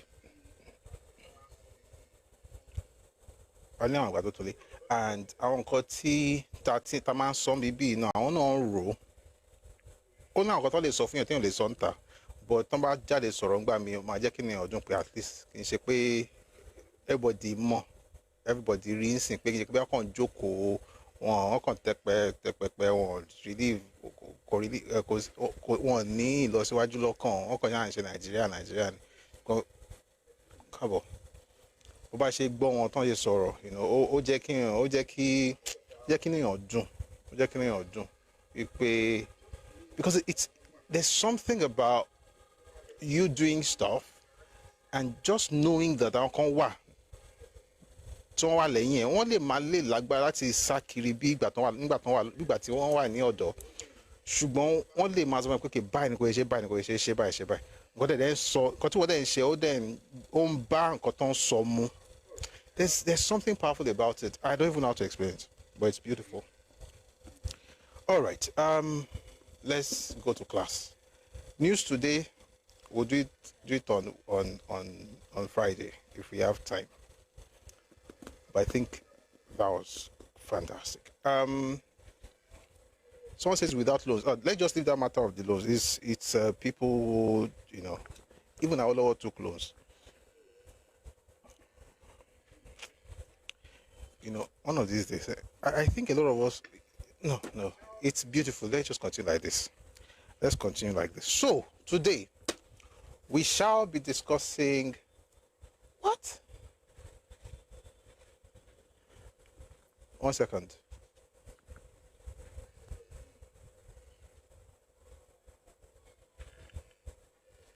The title I'm seeing is not the title that should be there. How the First Republic ended. This is not about Awolowo and Akata. We already finished that one. 1 second, please. Where's the device? Someone says it's like a baton passed down from elders to us. Absolutely. Absolutely. And it means a lot. It means a lot. We have to okay, so one of the reasons I'm happy is that somebody sent from a book written by somebody who claims to have a PhD. I don't know if there's PhD in nuisance, but if there were something called, if the PhD for nuisance exists, that person would definitely have it. Anyway, the person wrote a book about the fact that they are from Ife and they are Igbo, and the page is just nauseating. So this person sent it to me and it was lamenting what our elders doing. Kilo nshele gone. Are they just watching? They are not talking. They are not doing something like this. Just complaining. And the person was very right to complain. So then I explained what they are done and what's being done, from the little I know outside social media. And so to now come up today and hear them, speak is actually quite good. All right, let's go to class. How the First Republic ended. I made an announcement yesterday. They are going to start a new series next week, but we'll see if we can finish this topic today. If not, once we're done with it, we'll get on to discussing the evolution of Christianity in Yoruba land. I think it's a topic we've been pushing for. We've been pushing it forward for a couple of months. So we'll do that as soon as we're done with how the First Republic ended. How did we get here? On Monday, having finished with Awolowo and Akintola, we called the series Awolowo, Akintola and the Battle for the West. Once we're done with that, we decided to just talk about different things. On Monday, we had news and reactions. And then we got into talking about the war, the coup, and stuff like that. And some things came up, and some people asked some questions. And I said today we're going to go deeper into some of those things. The book I'm going to be reading is Shehu Shagari, Beckoned to Serve. You won't find this on Redomi Books. Sadly, we've checked everywhere. Can't find your copies. But I'm going to read from it so that all of us will hear.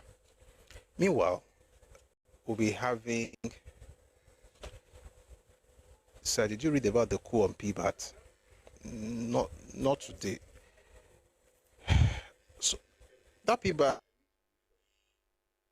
man, I've seen it in different places, but I need to be sure before we say it out. That's why I say Bayelsa man. Nobody knows what I'm talking about. Anyway, so we'll see. Once I'm able to ascertain what really happened, we'll talk about it.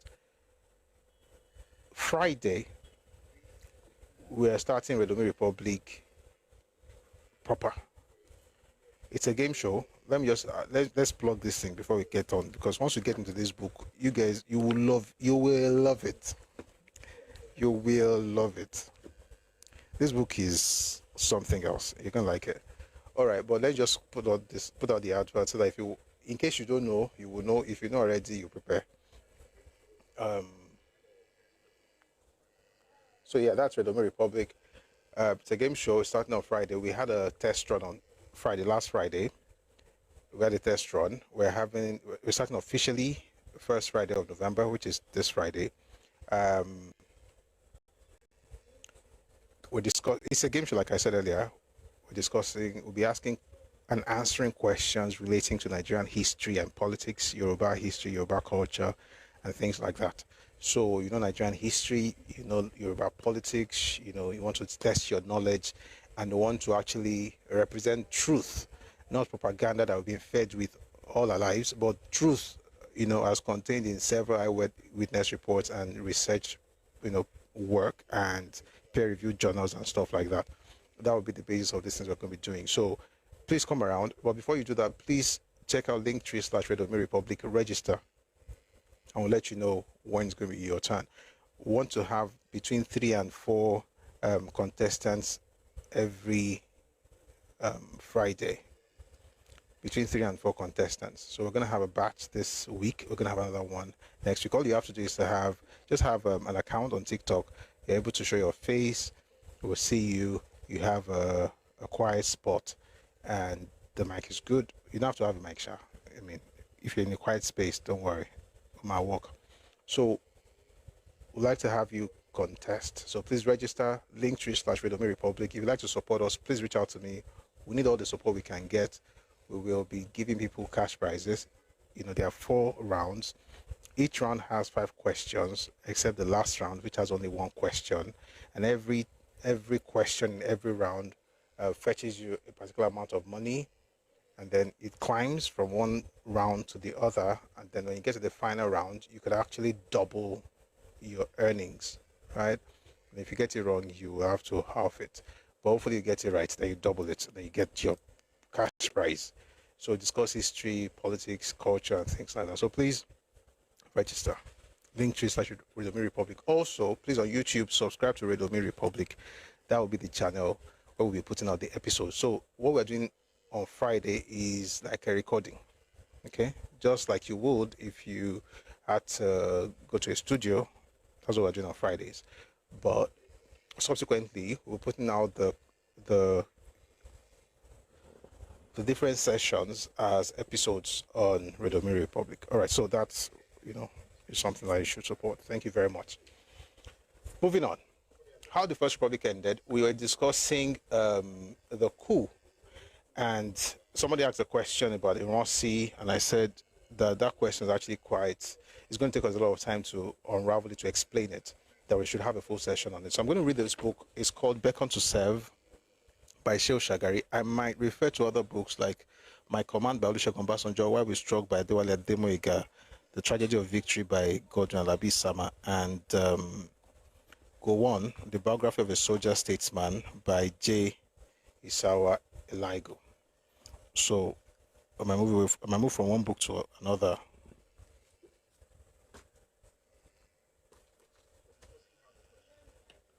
Okay, we're good. Let's start with this one. So we're discussing how the First Republic ended. Now, it took me a while to make up my mind where to begin because everything seemed to be linked somehow. Begin somewhere. So let's start with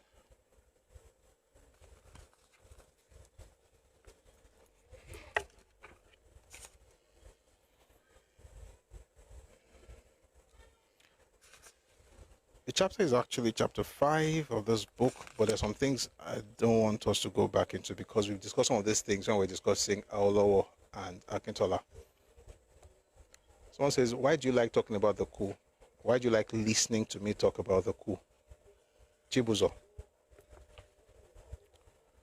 Why do you like listening to me talking about the coup?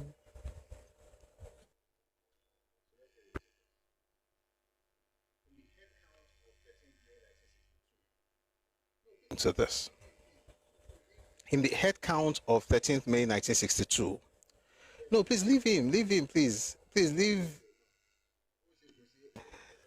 No man, I'm a brokulo jotie.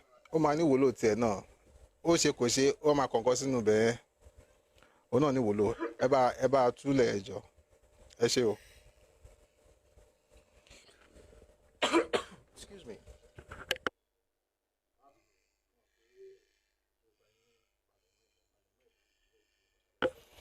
Abinu, mo pé gbogbo bá yín palẹ̀mọ́ ẹ̀gàn dúró ju nǹkan tá a bẹ́ ṣe lọ, but it's worth it. I just need to get something for my throat.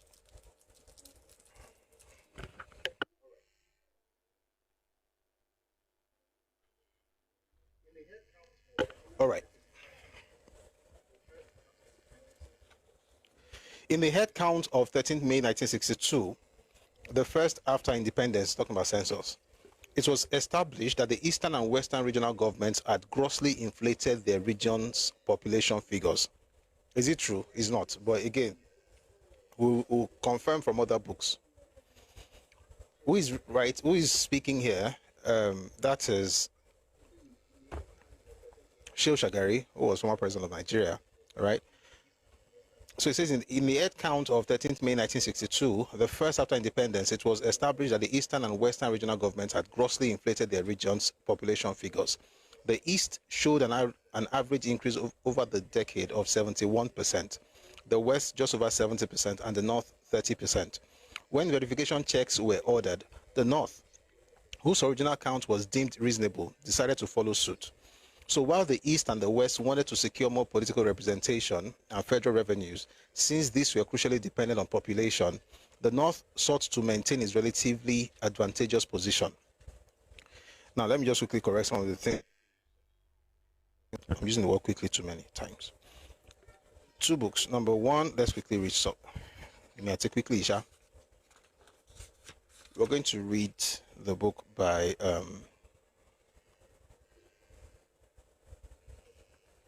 Obasanjo, just to understand what Shehu Shagari is saying. This book is called My Command. From 20 May 1962, the detention of the leaders, Kimonka.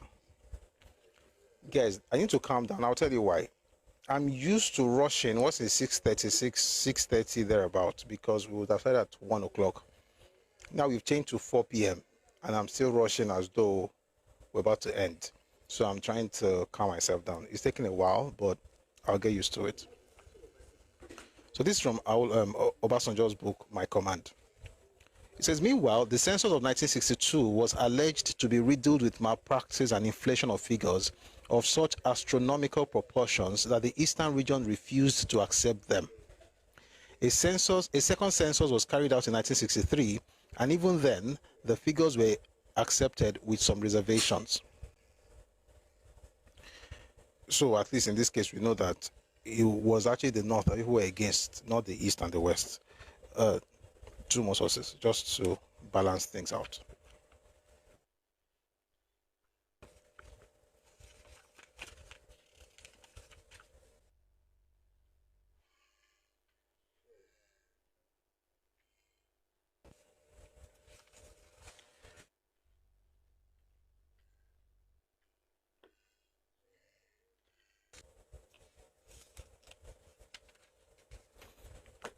Sorry, guys.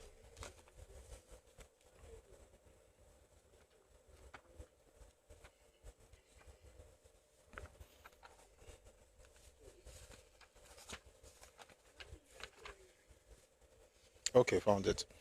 So this is from The Tragedy of Victory by Godwin Alabi-Sama. It says here, I was introduced when I returned from my military training in England in 1961 at the age of 21 as an army officer. And the emir had kind words, especially at the time when it was taboo for a good boy in the Ilorin area, in particular, to join the army. Few emir's children joined the army at the time. I was the first known Ilorin army officer in Nigeria, and by extension, the first brigadier general in Ndokwa, my father's area in the Niger Delta as well. Okay. Therefore, becoming a big tree from twin roots was not so difficult to understand. I will return to this shortly. At that time, the so-called nationalist parties from the eastern and western parts of the country that really fought for independence, which had most of the western educated people, were still bickering at each other's throats, while the NPC continued to consolidate its hold on power and organize the country, not only on regional but on religious lines. The NCNC in particular could not believe what happened in the election results. Their resentment was blatant, and that was the beginning of the crisis. To make matters worse, the census figures of 1961, the first after independence, was more shocking than the election itself. The northern region had a population of 29.7 million people. The western Nigeria had 12.7 million people. The east had 12.4 million people. Lagos had 665,246 people, less than a million. The total population of Nigeria stood at about 55 million. Hell was let loose. Everybody rejected the census figures. It was cancelled in 1962 and plans made for a recount in 1963. The situation was tense all over the country, particularly the east and in the western part of the country. Why did I read these things? I read it because also sometimes people are biased, and I think it sometimes gets in the way. So when it comes to the census issue of 1962, it wasn't the North that was the good boy or the good guys. It was actually, they were actually the ones that everybody was complaining about. And by the way, that was also what led to the East threatening to secede in 1963. There's a book I recommend, The Midwest Response to Biafra Occupation and Biafra Invasion and Nigerian Liberation by Uswanlele Uilawa. He mentioned there that by 63, the Eastern region had put together a team to study the viability of the Eastern region being an independent state. And that happened because of this whole thing on census figures. The same thing also happened. You also find the same thing in the book by Nebo Graham Douglas, Ojuko's Rebellion and World Opinion. I'm saying all this to say that it's not true that the Western region and the Eastern region, did this thing with their numbers and the Northern region was just watching them. That's not the truth. The truth is that the North was continuing a tradition that was created by the British, where they always had the numbers because development would depend on numbers. the seat in parliament will depend on the population size, and they had to inflate figures, and they did inflate figures. If we are keeping it a buck, that's what happened. But having said that, let's now continue with the stuff itself.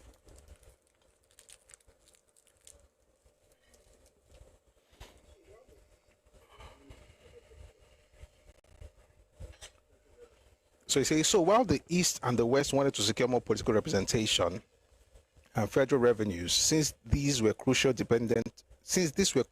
dependent on population, the North sought to maintain its relatively advantageous position. Tempers rose sharply when the issue was placed before the federal parliament in December 1962, during which NCNC members staged a noisy walkout. Sir Abubakar quickly eased emotions and assumed personal charge on the matter. After a review inside and outside the cabinet, he cancelled the entire count and ordered a fresh one. But the new census, held between 5th and 8th November 1963, provoked even fiercer controversy after the results were declared on 24th February 1964. 4 days later, Dr. Okpara branded the exercise as worse than useless, in quotes. His harsh denunciations actually focused on the northern aspect, even though the north showed the least percentage increase, while the East had maintained its previously inflated total one, which Okpara had defended. After meeting with NPC leaders on 2nd March, Sir Amadu reacted in equally vitriolic terms, alleging malpractice by visiting Eastern census inspectors in the North. Sir Amadu, like Chief Akintola, whose region recorded about 100% rise, said his party accepted and would stand firm by the results. When Dr. Okpara delivered a riposte on 9th March, he accused the NPC of reckless attacks and threats on the Igbo. Now, let me continue. There's a pattern we've talked about, right?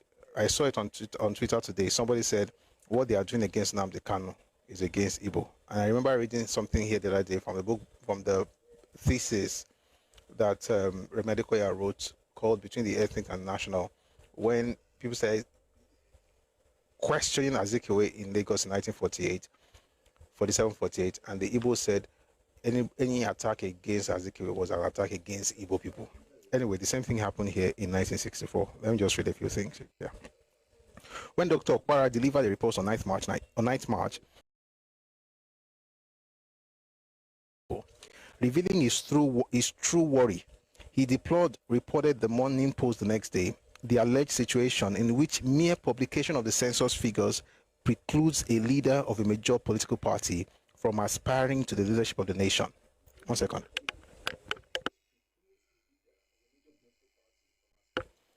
He says the mere publication of the census figures precludes a leader of a major political party from aspiring to the leadership of the nation. So here's the issue. Number one, he's talking about Zik. By the way, all of this was what led to Ojukwu plotting a coup in 1964.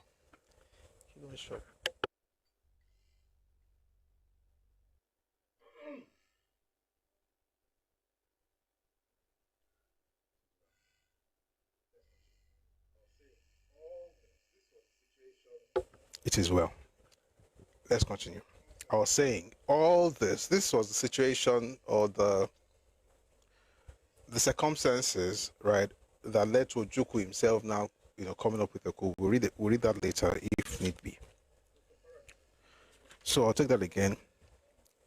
Revealing his true worry, Dr. Okpara reported the Morning Post the next day the alleged situation in which mere publication of the census figures precludes a leader of a major political party from aspiring to the leadership of the nation. In other words, the census figures, because the North has more people, it will stop the leader of a major political party, i.e.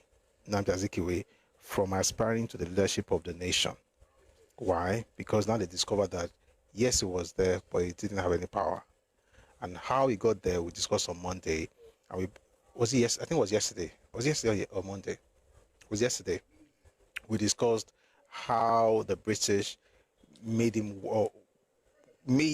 or got him to work with the North, and the fact that they now wanted power after a few years is actually ridiculous, because based on what they do for him, it's supposed to be prison. If not, we say them do that thing. If you were not here yesterday, please listen to the recording. God bless you. I don't want to go back. It says the mere publication of the census figures precludes a leader of a major political party from aspiring to the leadership of a nation and determines in advance the outcome of a general election. Northern and Eastern legislatures too entered the brawl. While the dispute split the Western NCNC, many of whose figures joined with UPP and some AG politicians to form NNDP. As regional and ethnic tensions grew, the country seemed on the verge of collapse. But wiser counsel prevailed. When the matter was discussed at the National Economic Council, NEC, in early May, Dr. Okpara found himself totally isolated. His government then filed an action at the Supreme Court, but this was quashed.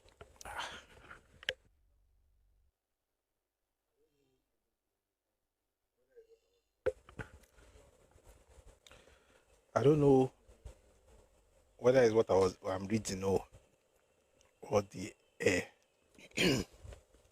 But it is well. Let us continue. We've not got to the juicy part yet. We're just building up. It says his government, that's the Eastern Region government, filed an action at the Supreme Court, but this was quashed. There the controversy rested. If you were here when we discussed the Igbo National Caucus Protocol that was written in 1964, that's what they were referring to about Okpara speaking to early. That's what they're talking about. But it says that there the controversy rested, but it left scars, which were later ripped open during a more direct contest for power, the 1964 general election.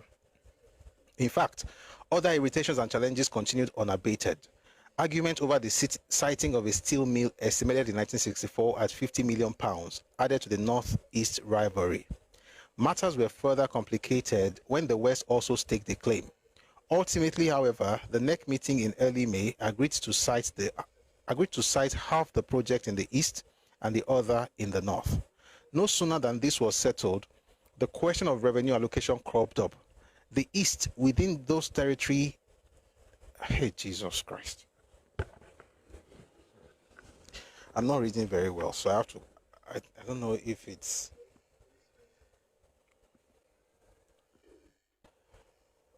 You know, most times we usually spend time reading news, so Marty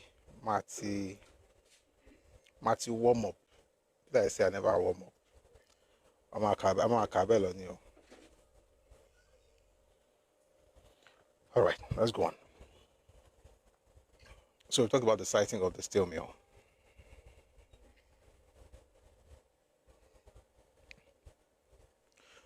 Drink water, moti momi. Come on, Lord Moju. Maybe I should drink something else.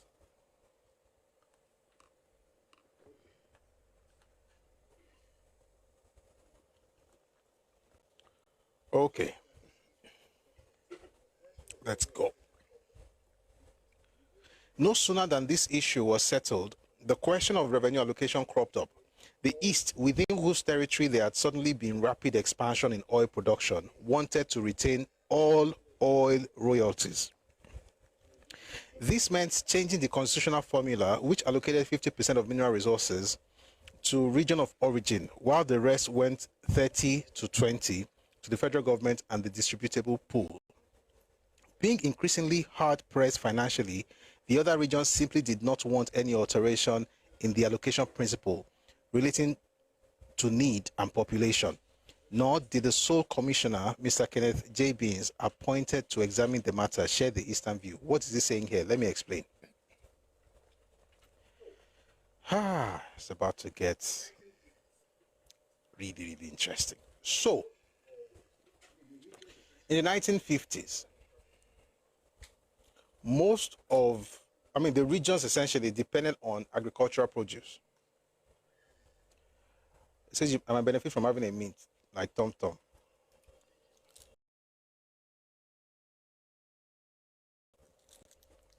So cinching, I'm having it now. Hopefully that helps.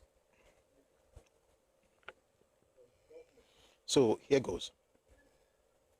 In the 50s, the governments of the regions depended on revenue from agricultural exports. And the North had cotton, the West had cocoa, the East had palm oil. The West also had palm oil as well, and also had rubber at some point. But cocoa was the mainstay. Now, they talked about the basis of allocation of resources. And the East said, oh, we want to have allocation of resources based on need. In other words, whatever it is you make or I make should not be what determines the kind of development I have in my region. If, for instance, this month I was only able to generate 20 pounds, when I joined now, 20 pounds back then, and in the West you generated 500 pounds, but I have a project that will cost 20 pounds, actually too low. Let's say 20 pounds to 100 pounds in the West, and maybe 80 pounds in the North. But the East has this need. They have a project that they're going to require like 60 pounds or maybe even 80 pounds to generate. The West and the North should be able to contribute to help the East out because they need that money. So it's not based on productivity, it's based on need. That was the proposal of Eastern Region. Stay with me. The proposal of Eastern Region is to have a need-based allocation formula. And that didn't work. There was another formula that was, put out, the recent proposal that makes a lot of sense. And they had a 50-30-20 ratio kind of, allocation formula, where the region that is producing that mineral resource or region that is having that revenue, whether through agriculture or whatever,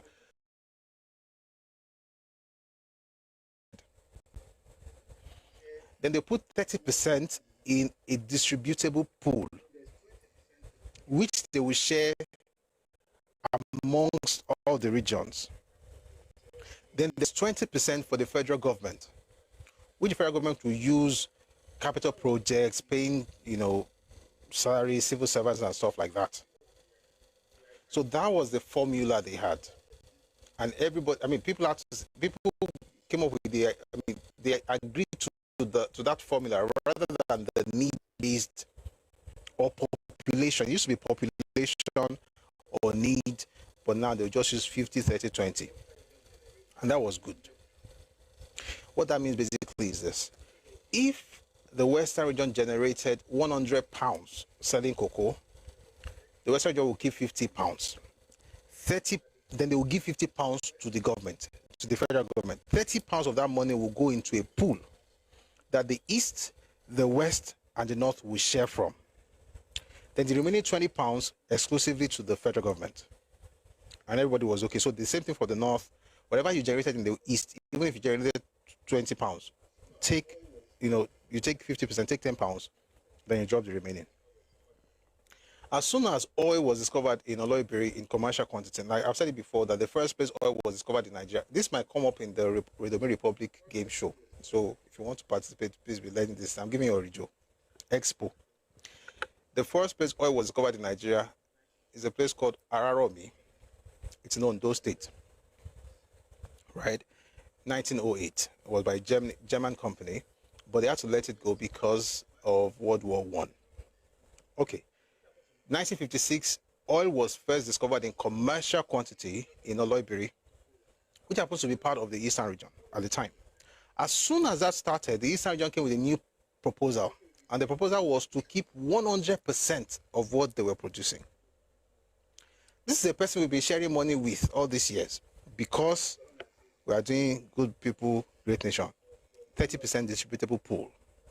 Then comes along and says they wanted to keep 100% of the royalties. What that means basically is this. If Shell was exploring in that space, Shell will pay royalties to the government. So the Eastern region wanted to keep all of the money that comes from that. Not too different from what's happening right now, by the way, but let's continue. All this while, the labor unit, by the way, nobody agreed to that nonsense. It says, this meant changing, but let me go back and read that thing. The East, within whose territory there had suddenly been rapid expansion in oil production, wanted to retain all oil royalties. This meant changing the constitutional formula, which allocated 50% of mineral revenues to region of origin, while the rest went 30-20 to the federal government and the distributable pool. Being increasingly hard-pressed financially, the other regions simply did not want any alteration in the allocation principle relating to need and population. Nor did the sole commissioner, Mr. Kenneth J. Beans, appointed to examine the matter, share the Eastern view. All this while, the labor unions too were pressing their case for wage increase, which had been examined by the Morgan Commission. A general strike with clear political overtones and perhaps inspiration was begun on 1st June 1964. A white paper on the Commission's report was released on 4th June. It agreed to higher wages, but not on par with Morgan's recommended rates. 1 second, please. 1 second. I want to see what's happening on Facebook, just to make sure that I'm carrying them along as well. We're good. Oluyemisi Adeniji. Oh, thank you, ma. God bless you. Oh, that's lovely. Thank you. Thank you for your support. That's quite interesting. So let me just check Facebook. I say, thank you. God bless you. All right.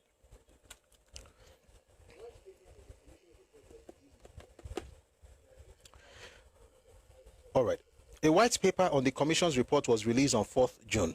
It agreed to higher wages, but not on par with Morgan's recommended rates, which the government could ill afford. The strikes quickly escalated in spite of official and public appeals for a settlement.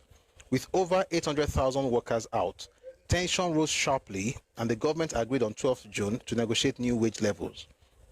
By early July, a compromise was reached. A calamity was avoided, but only just. Regrettably, it was a different story in the up-country province of Benue some months earlier. There,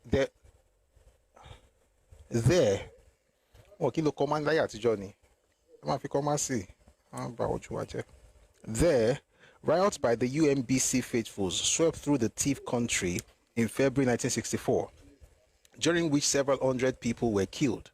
Although less extensive in scale and involving less arson than during the September-October 1960 riots, the army had to be sent in after the police proved ineffective. Both waves of riots were largely the result of NPC and UMBC AG rivalry, of NPC's hostility to legitimate thief demand for autonomy, and of thief resentment at local administrative inequities.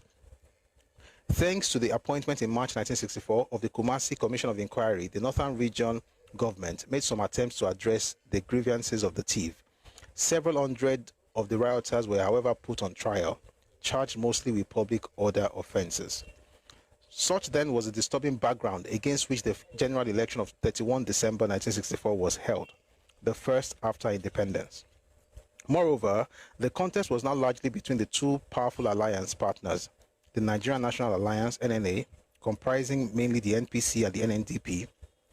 NNDP was one created by Akintola after resuscitating or resurrecting the name of Abat Makauli's party. So they formed NNA, NNDP and NPC formed NNA on the one hand, and the United Progressive Grand Alliance, OPGA, consisting mainly of the NCNC and the AG. So what happened was Akintola broke the AG in two. His own part he called NNDP. That part formed an alliance with NPC and became NNA. The other part was still AG. They formed an alliance with NCNC and became OPGA. That AG party that formed alliance with NCNC is a part loyal to AWO. And that was after Papa was already in prison, by the way. By 64, Awolowo was already in prison. We're trying not to read all those things because of time. And we said First Republic. First Republic started in 63 anyway. And we discussed this already anyway, so we'll just go on from here.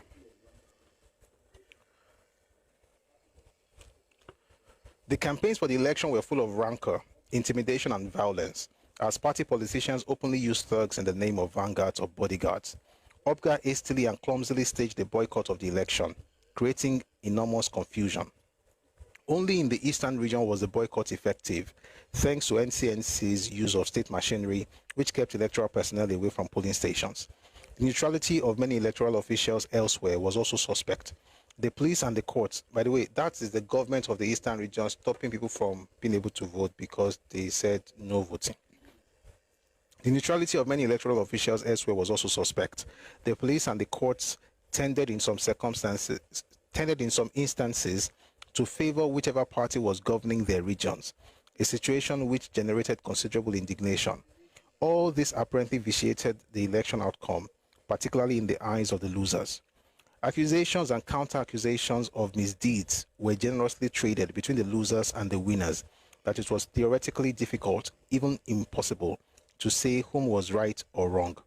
Unfortunately, the president, Dr. Nnamdi Azikiwe, who by virtue of his office should have stayed above the fray, got himself deeply involved to the point of sparring with other politicians on the pages of newspapers.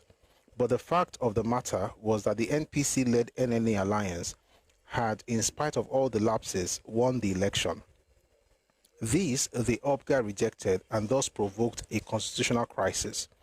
It was a crude attempt to wrest power, one born of extravagant pursuit of ethnic claims, an opposition to so-called northern domination, even though the federal machinery and the national economy were virtually in southern hands. You should have said they were virtually in eastern hands, because they dominated the civil service. They dominated, the embassies, dominated everywhere. So when they said northern domination, and I think I should say it now, we're having a conversation yesterday and somebody said, oh, but the northern were trying to dominate.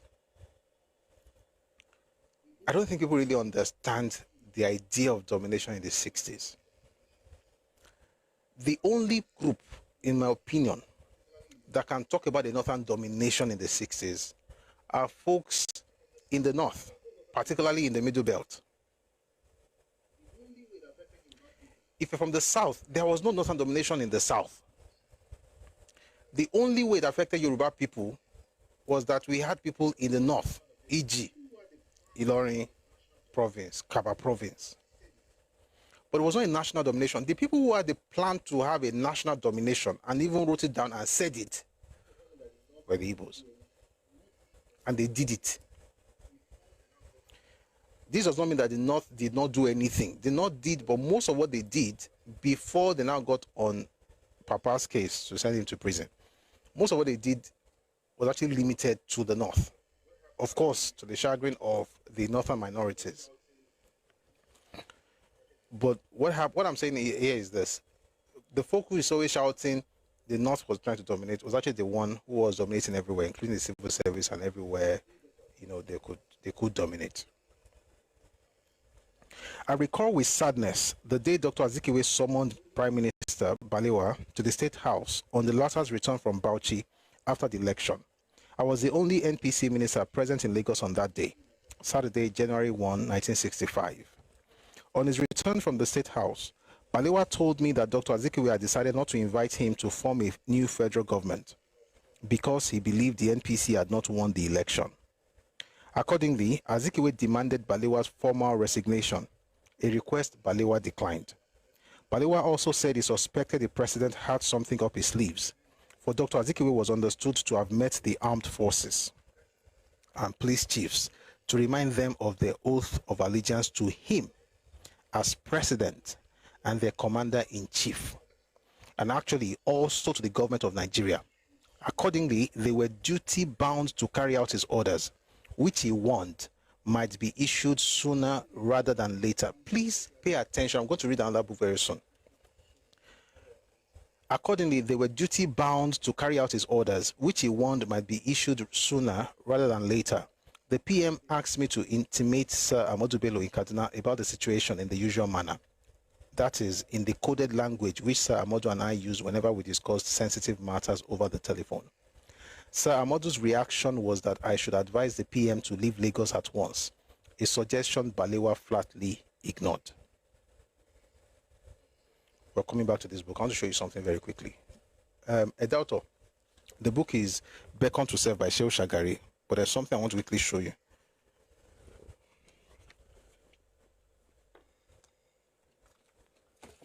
Just hold on, please.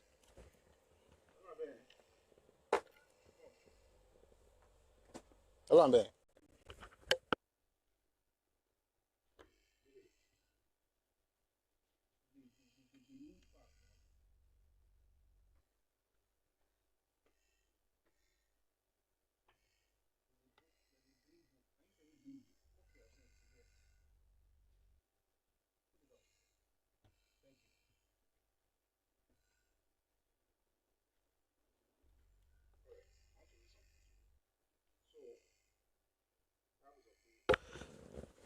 All right, I want to read something to you. So, Bible says, let no, in the matter of two witnesses, the truth shall be established. This book is called Emeka. It's by Frederick Forsyth. Please listen and be blessed.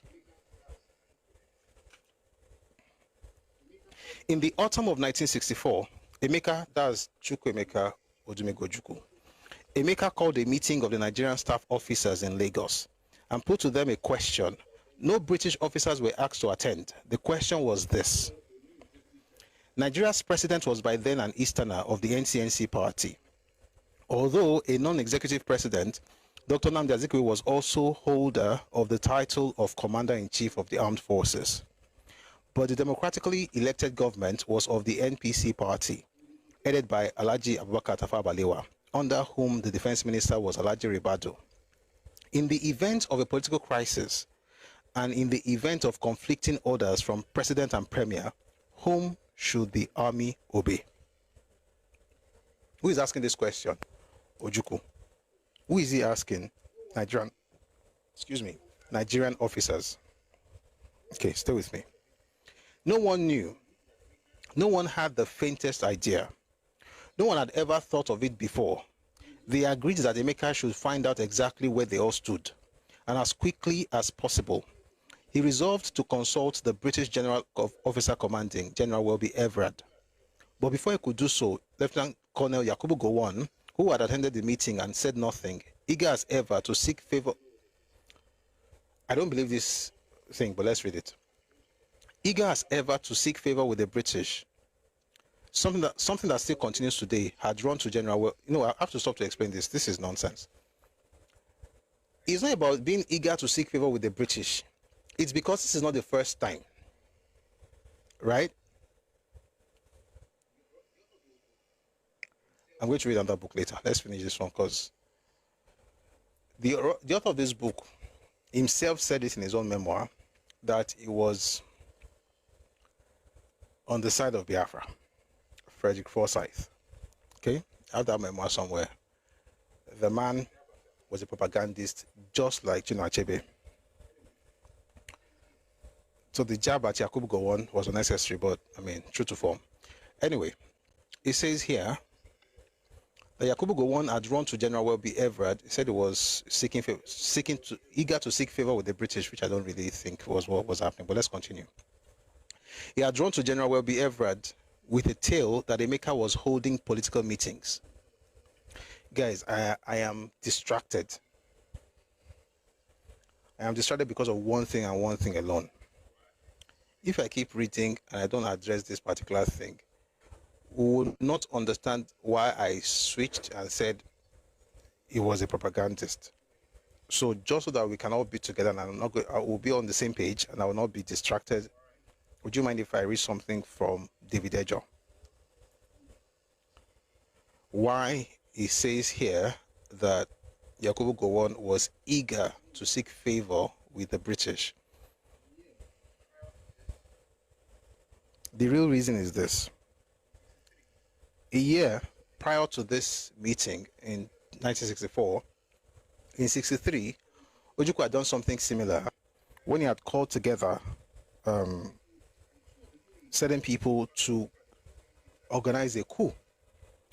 And two of the people he called to be part of that, in fact, the four main people that he called to be part of that coup were Bassi, Victor Banjo, David Ejo, and Yakubu Gowon. I'm going to read what David Ejo said about that particular plan.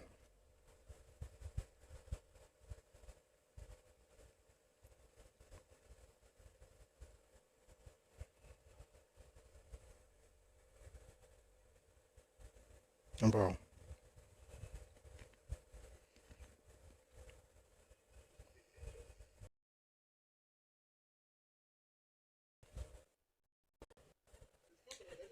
Ejo. He wrote a book, by the way, it's called Reminiscences, but this was an interview. Says, first of all, let me tell you this. When the British were here, we were the last Nigerian officers to be commanded by the British soldiers. The senior person to me in Nigeria was Bassi. The second was Aguiyi Ironsi. The Igbos wanted to rule. Why they wanted to rule was that Nnamdi Azikiwe was the then Governor General and more or less head of state. The constitution did not give any power to Azikiwe, so this annoyed the Igbo people, and they used to say, how can we run a constitution in which the head of state cannot advise the government?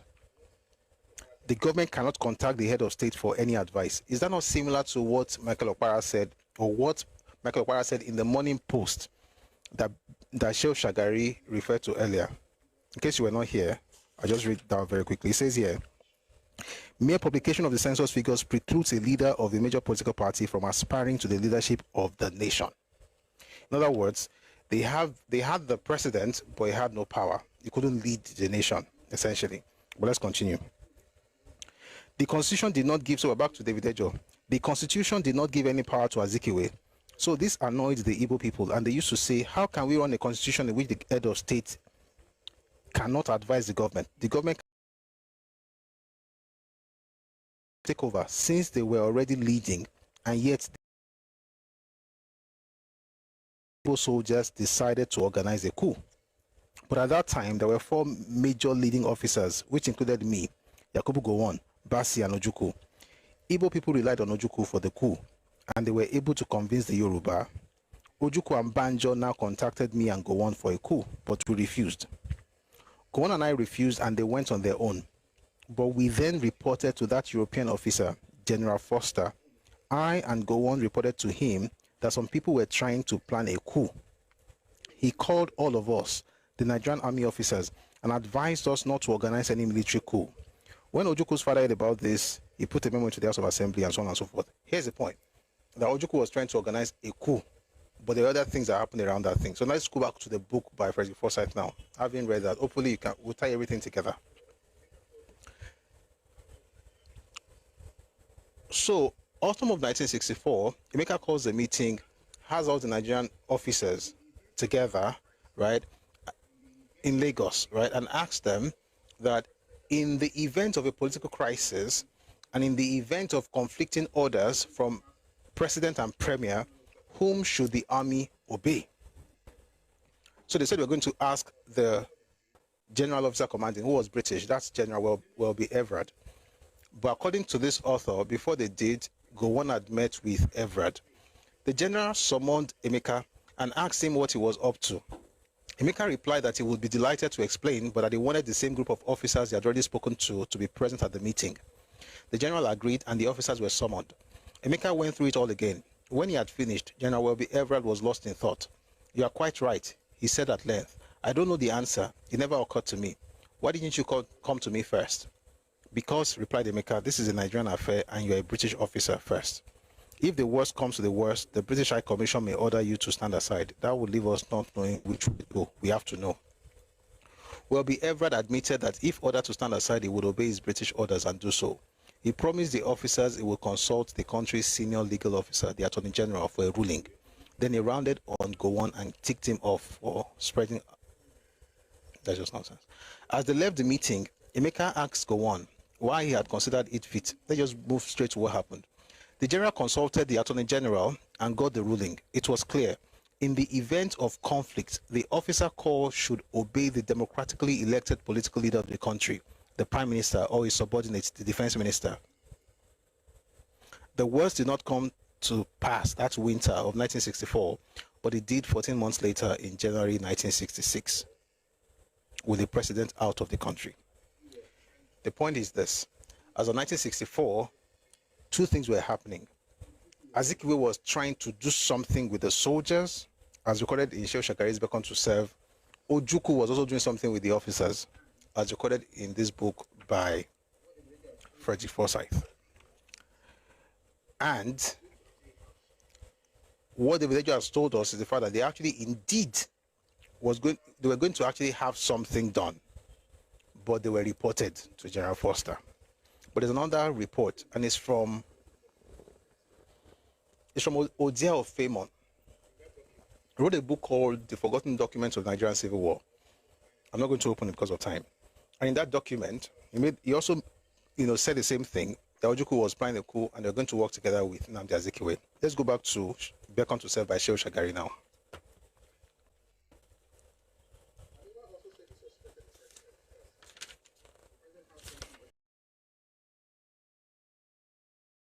President, that's Azikiwe. The president had something up his sleeves. For Dr. Azikiwe was understood to have met the armed forces and police service chiefs to remind them of their oath of allegiance to him as president and the commander-in-chief, and actually also to the government of Nigeria. Accordingly, they were duty-bound to carry out his orders, which he warned might be issued sooner rather than later.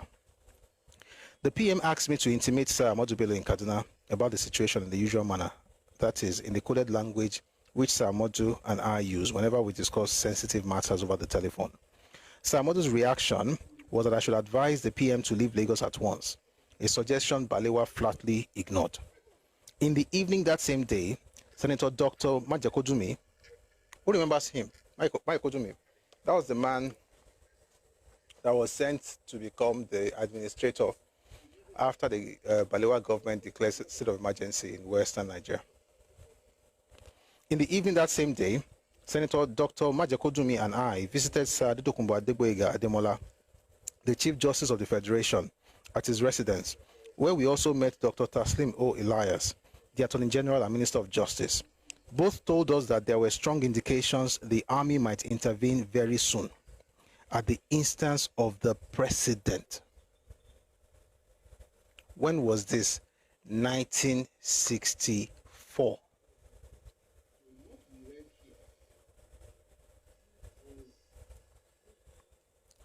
So what we read here was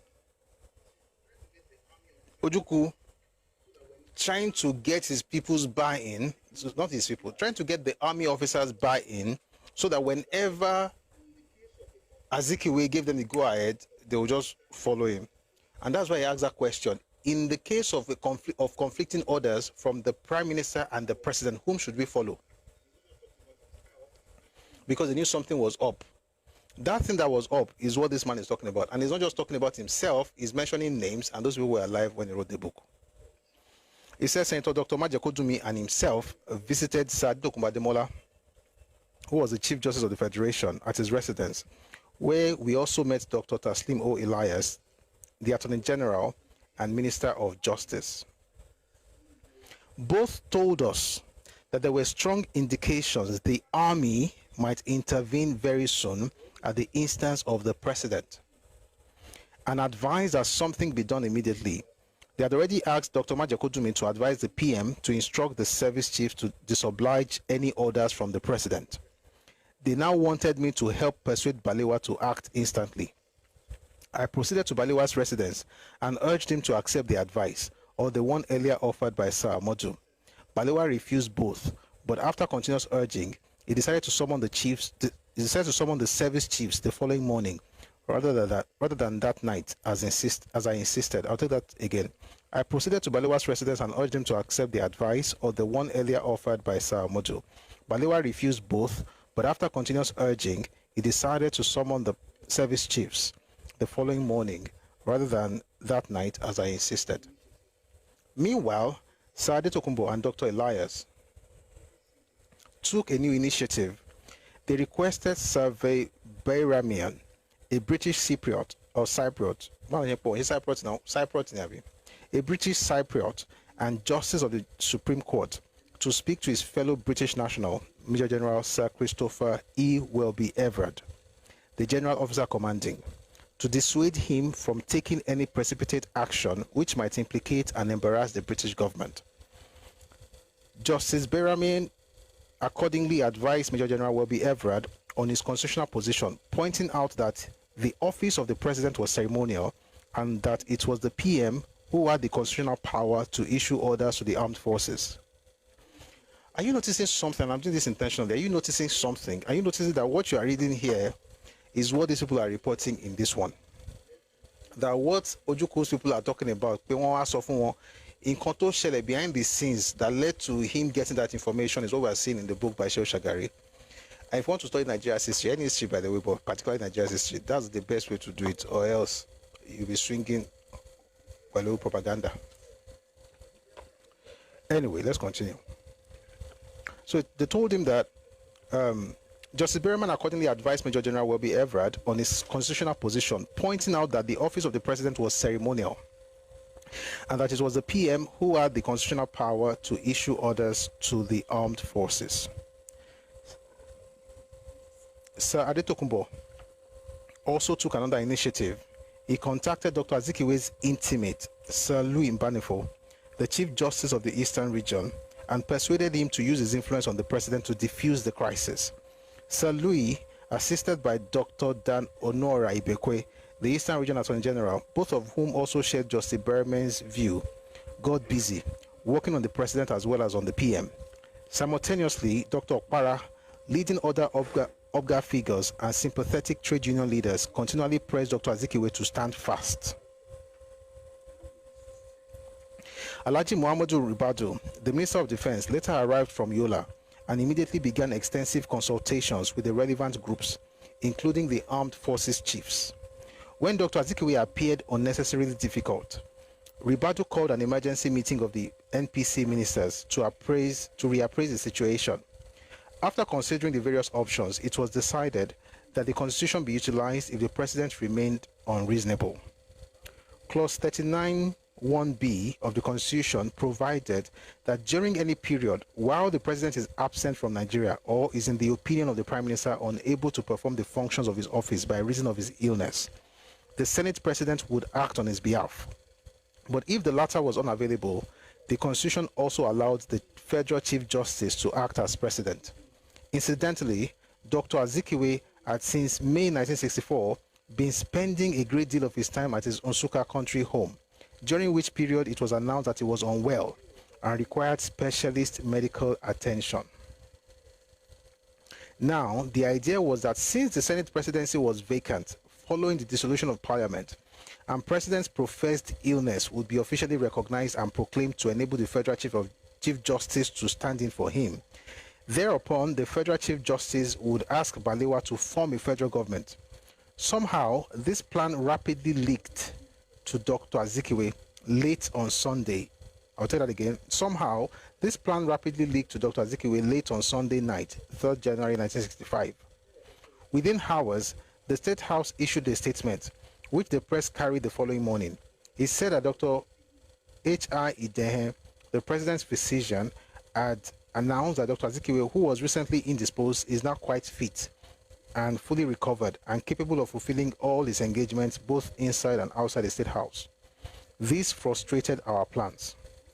Meanwhile, Sir Adetokunbo, Sir Louis, and Mr. Dan Onora Ibekwe, along with other interlocutors, continued with the cliff-hanging negotiation. Sir Ahmadu Bello and Chief Akintola were now in Lagos to confer with the PM over the crisis. Dr. Azikiwe, realizing the frailty of his position, finally accepted a modified offer on 4th January and ignored a counter-OBGA proposal put by Dr. Okpara and Dr. G.C. Mbanugo, chairman of NCNC Eastern Working Committee.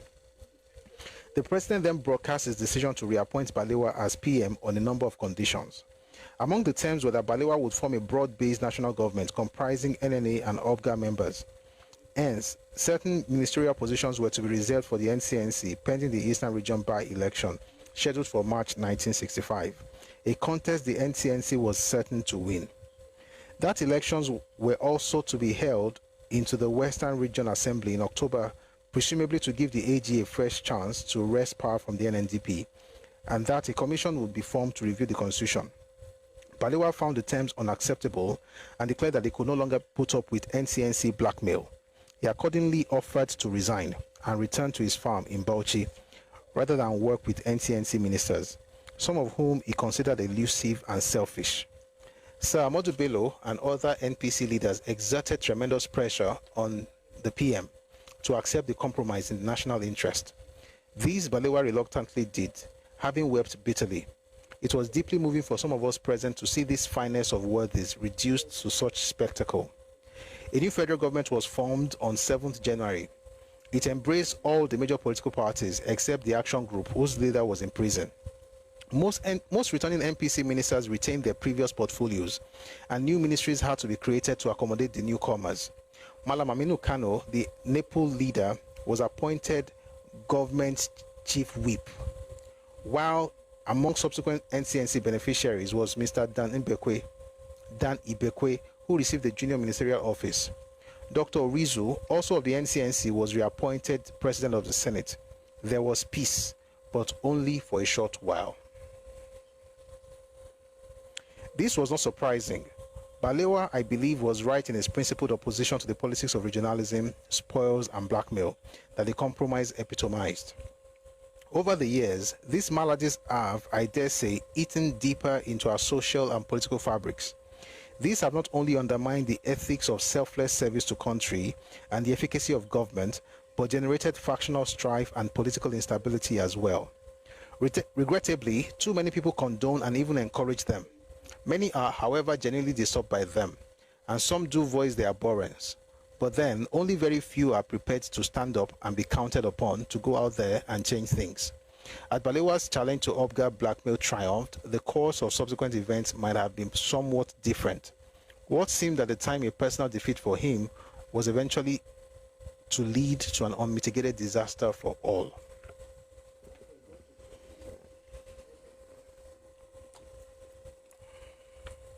Much was done to conceal the resultant bitterness between the Obga leadership, Azikiwe and Okpara, and its NNA counterpart, Balewa, Ahmadu Bello, and Akintola. The pent-up feelings were, however, aggravated with the sudden death of Ribadu in May 1965, for there had been a strong link between the two groups and a soothing influence in moments of crisis. Dr. Azikiwe became even more remote, once again spending plenty of time. I'll take that again. Dr. Azikiwe became even more remote, once again spending plenty of his time at his Nsukka country home. I used to shuttle between Lagos, Nsukka, and Kaduna, carrying secret messages between Sir Abubakar, Dr. Azikiwe, and Sir Ahmadu Bello. The latter made specially strenuous efforts to mend defenses, but with limited success. In October 1965, elections were held into the Western Region House of Assembly. As agreed under the settlement of the constitutional crisis earlier that year, I've been tempted to stop several times, during this reading. There's a particular gentleman who wrote about the war and the coup, January coup, who talked about everything that happened before the coup. He didn't say anything but what happened in October. He didn't mention anything that happened in 64. All the crises that we read about. I know I was very fast. I will explain maybe on Friday. I'm trying to get used to the new time. Okay. By the way, if you're joining us for the first time, we have these sessions Mondays to Fridays, 4 p.m. if you're time West African time. So please join us next time.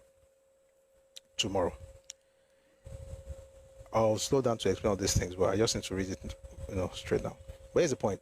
The man did not talk about the crisis of 63, the census crisis of 63, or the political crisis of 64. They eventually got Azikiwe, under house arrest on the orders of Balewa, which this man also, for some reason, decided to omit. They didn't talk about how they were able to settle it. They didn't talk about the fact that there was going to be a coup in 64, and Azikiwe was actually favoring that idea. They didn't talk about what Ojukwu was planning in 64. They didn't talk about the intrigues of 65, the first, the first half of 1965, the many things that happened, which we read very briefly. Did not talk about the fact that it was in August of 65 that the coup that was executed in January of 66, was planned. As far as, the first team meeting, the first time they met to plan that coup was in August of 1965. And there was Emmanuel Fajuna, Donald Kafo, and Oji, Captain Oji. They had that meeting in August. The man, I'm trying not to mention his name, he jumped all this event and said, it was because of the crisis in Western Nigeria. Wait here. That's the reason for the coup. Even though Wait here happened. It was terrible, by the way, but it happened after they already started planning the coup in August. Let's continue.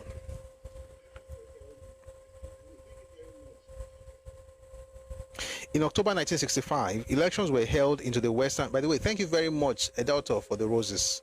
I really appreciate it. Eshe go. Eshe.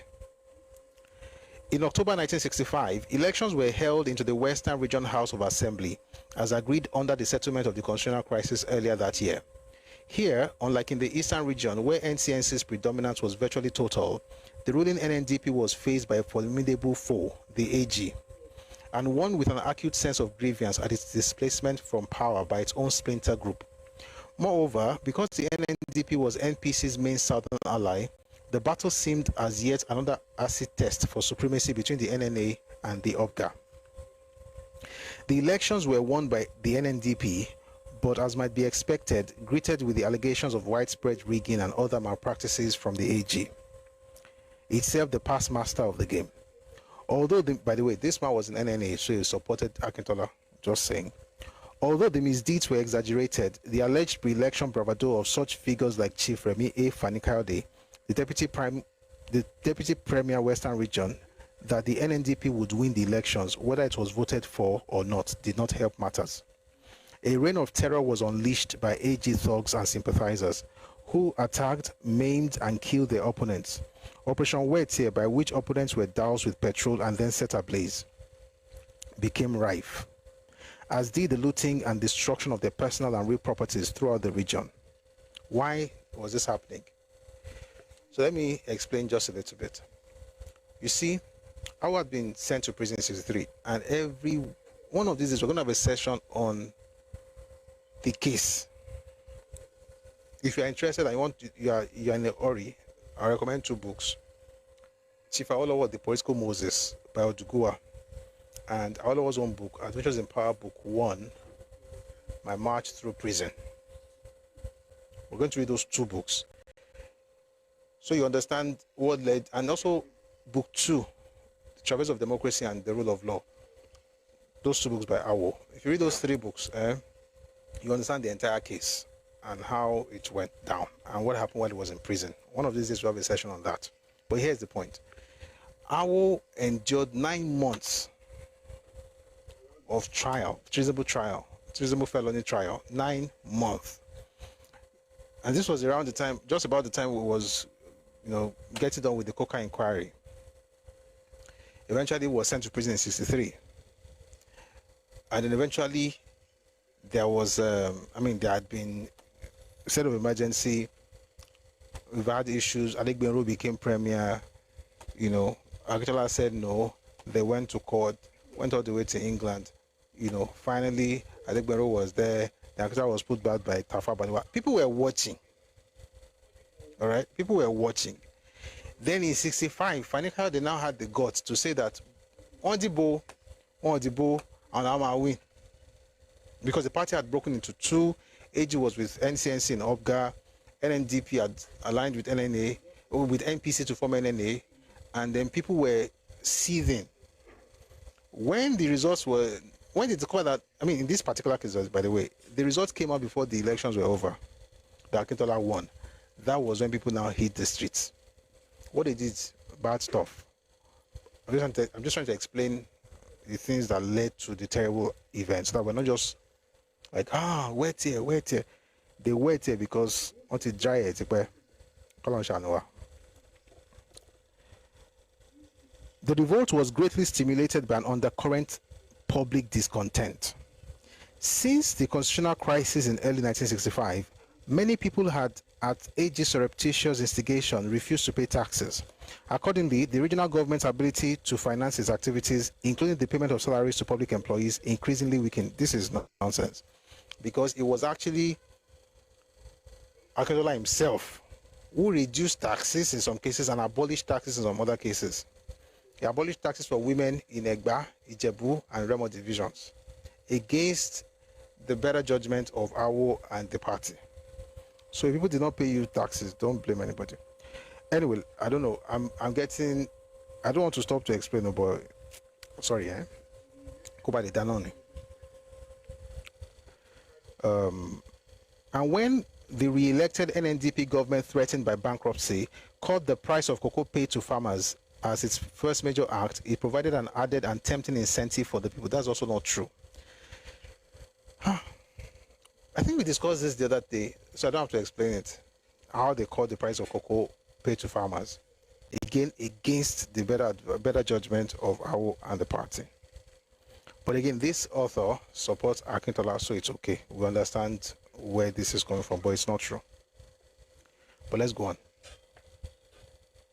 I'm trying to explain that what he said happened, but the reasons for what he said happened are not true.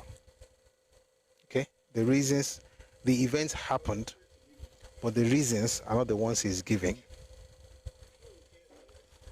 The unrest spread to Lagos, where AG thugs continued with the mayhem and killings. So intense and widespread was the violence that the efforts of the police to maintain law and order were stretched to the limit. Federal members of parliament from other parts of the federation traveling to Lagos by train did so with armed escorts. Non-OBGA MPs who risked traveling by road were robbed and attacked, and their vehicles burnt.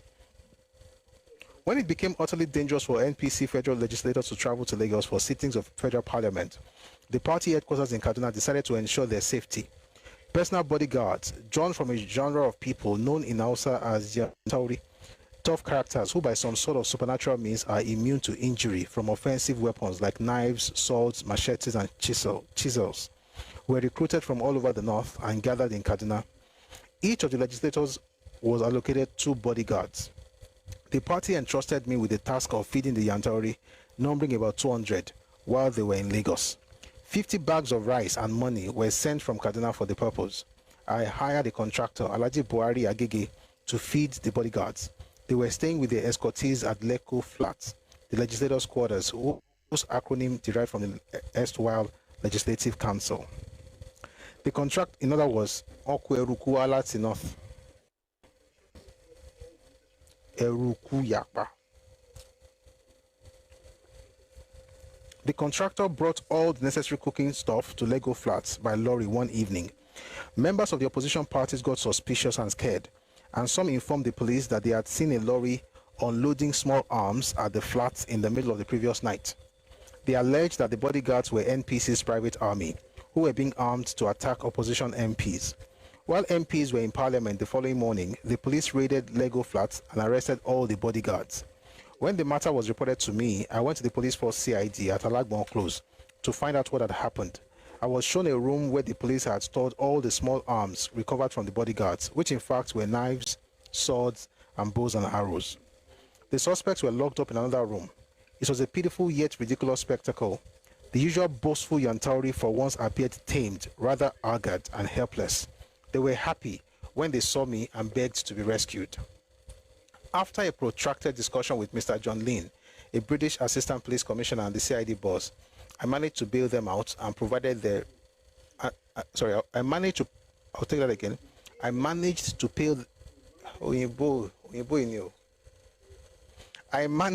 bail them out, provided they reported to the police daily and did not bear any arms and stray beyond Lego Flats. Lego Flats, that's Legco, Legislative Council. When I returned to my residence, I found that many NPC legislators had brought their own arms and ammunition for safekeeping for fear of police searches. A ministerial dwelling had become an arms depot. The whole idea of the NPC headquarters organizing personal security for its legislators turned out to be a foolish and expensive joke. It was amidst the chaos in the West and growing unease nationwide that 3 key actors in the Nigerian drama each took a rather unexpected step, which astonished the public. Dr. Azikiwe, the president, took a vacation and arrived at London on 16th October 1965, ostensibly for medical attention. I thought you said he was well when he was in Osaka.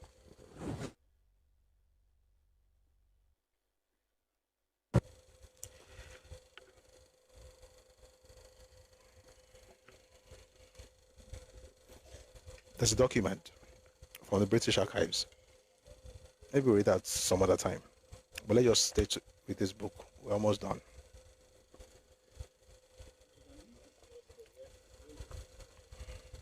I'll take it again, the paragraph.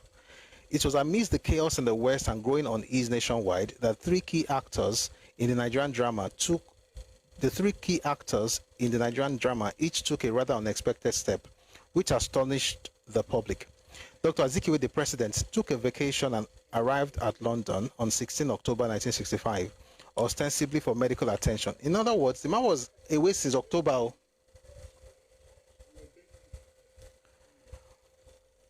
That's why when you read the letter, they were begging him to return to Nigeria. He didn't want to return. Is his, as far as I'm concerned, is the very first case where what they call the soldiers that work with the president, like PA, aide de camp, ADC. His own case was the first time when an ADC would leave his principal abroad and return to Nigeria. Anyway, he was sick and arrived at London on 16 October 1965, ostensibly for medical attention. He was not to return until the end of February 1966. Sir Ahmadu Bello, the Northern Premier, went away to Mecca for the annual Umrah Little Pilgrimage between 3 and 11 January 1966, while Sir Abubakar hosted the Commonwealth Prime Ministers Conference on the Rhodesian question in Lagos from 11 to 12 January, an event to which he gave his complete dedication. Another expo for those who are coming for the Redomi Republic on Friday. What country was called Rhodesia? I know you know it, but I want to say it. So if many people know it right now, I won't ask the question again. But if few people know it, then we'll ask.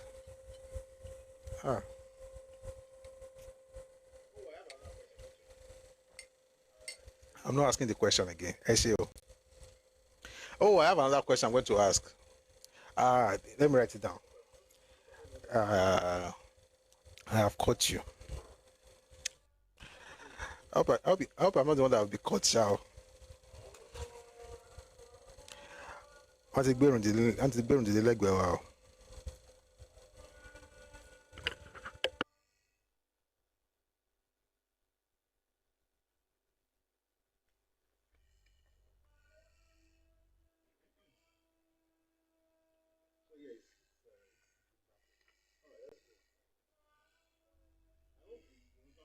So yes, it's Zimbabwe. All right, let's go on. I hope the Irunton Day is not entering the mic. Shame boy, I don't kill on it. She come out ballo. I go make your develop. She come out ballo. I can lock you. The point is, I hope it's not disturbing you. That's all I'm saying. Is it disturbing you? You can't hear it. You can't hear it. What is that? Consular preventors. All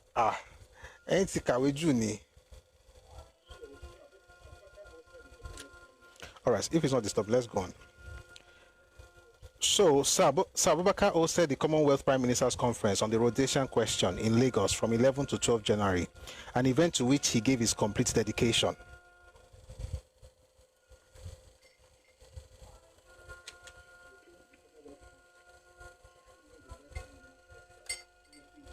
Sir Abubakar's decision to host the Commonwealth Conference at a time when the Western regional crisis had seriously worsened attracted considerable flack from UPGA and its press. Worse, it provided an additional excuse for the tragic events which followed. The vicious cycle, I'll take that again, the vicious attacks blamed him personally for failure to deal firmly with the crisis and for orchestrating a policy of drift. Typically, Sir Abubakar refrained from replying to such personal abuses. But Dan Onora Ibekwe, an NCNC Minister of State at the Ministry of External Affairs, bravely defended him at the personal press conference on December 21, 1965.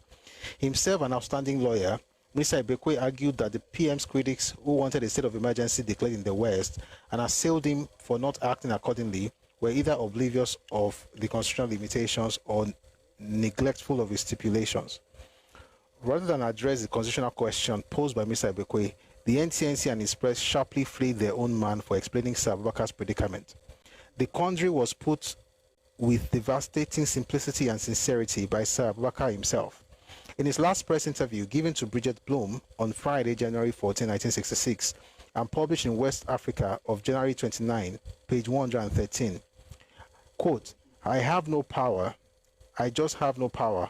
I only wish I had. Unknown to him,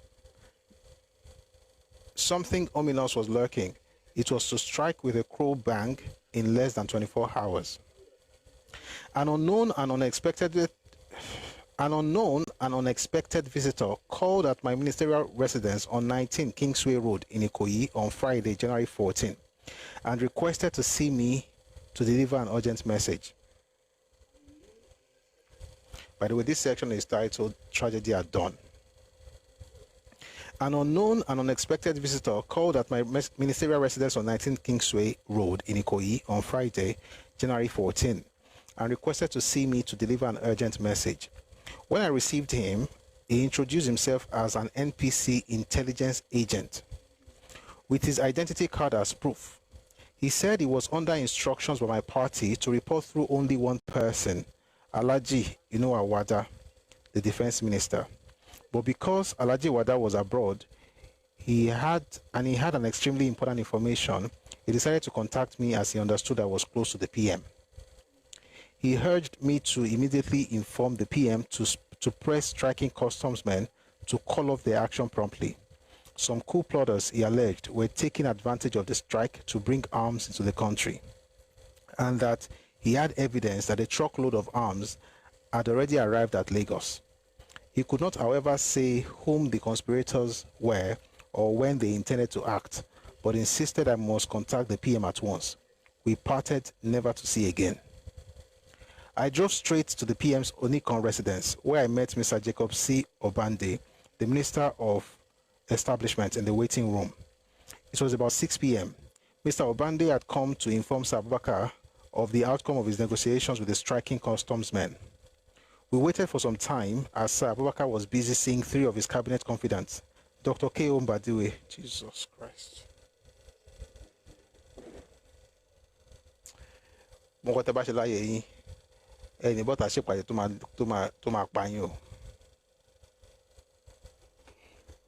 Remember this name.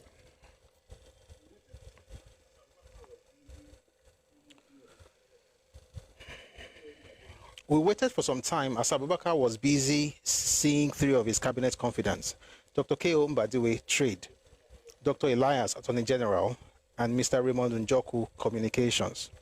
I was later to understand that they were going over with him the draft of a speech he was to deliver in Parliament on Monday, 17th January, on the worsening crisis in the Western region.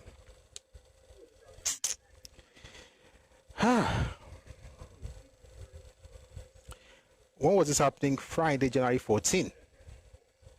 Planning a speech for January 17. If you read the special branch report that was published in April of 66, apparently some of these civilians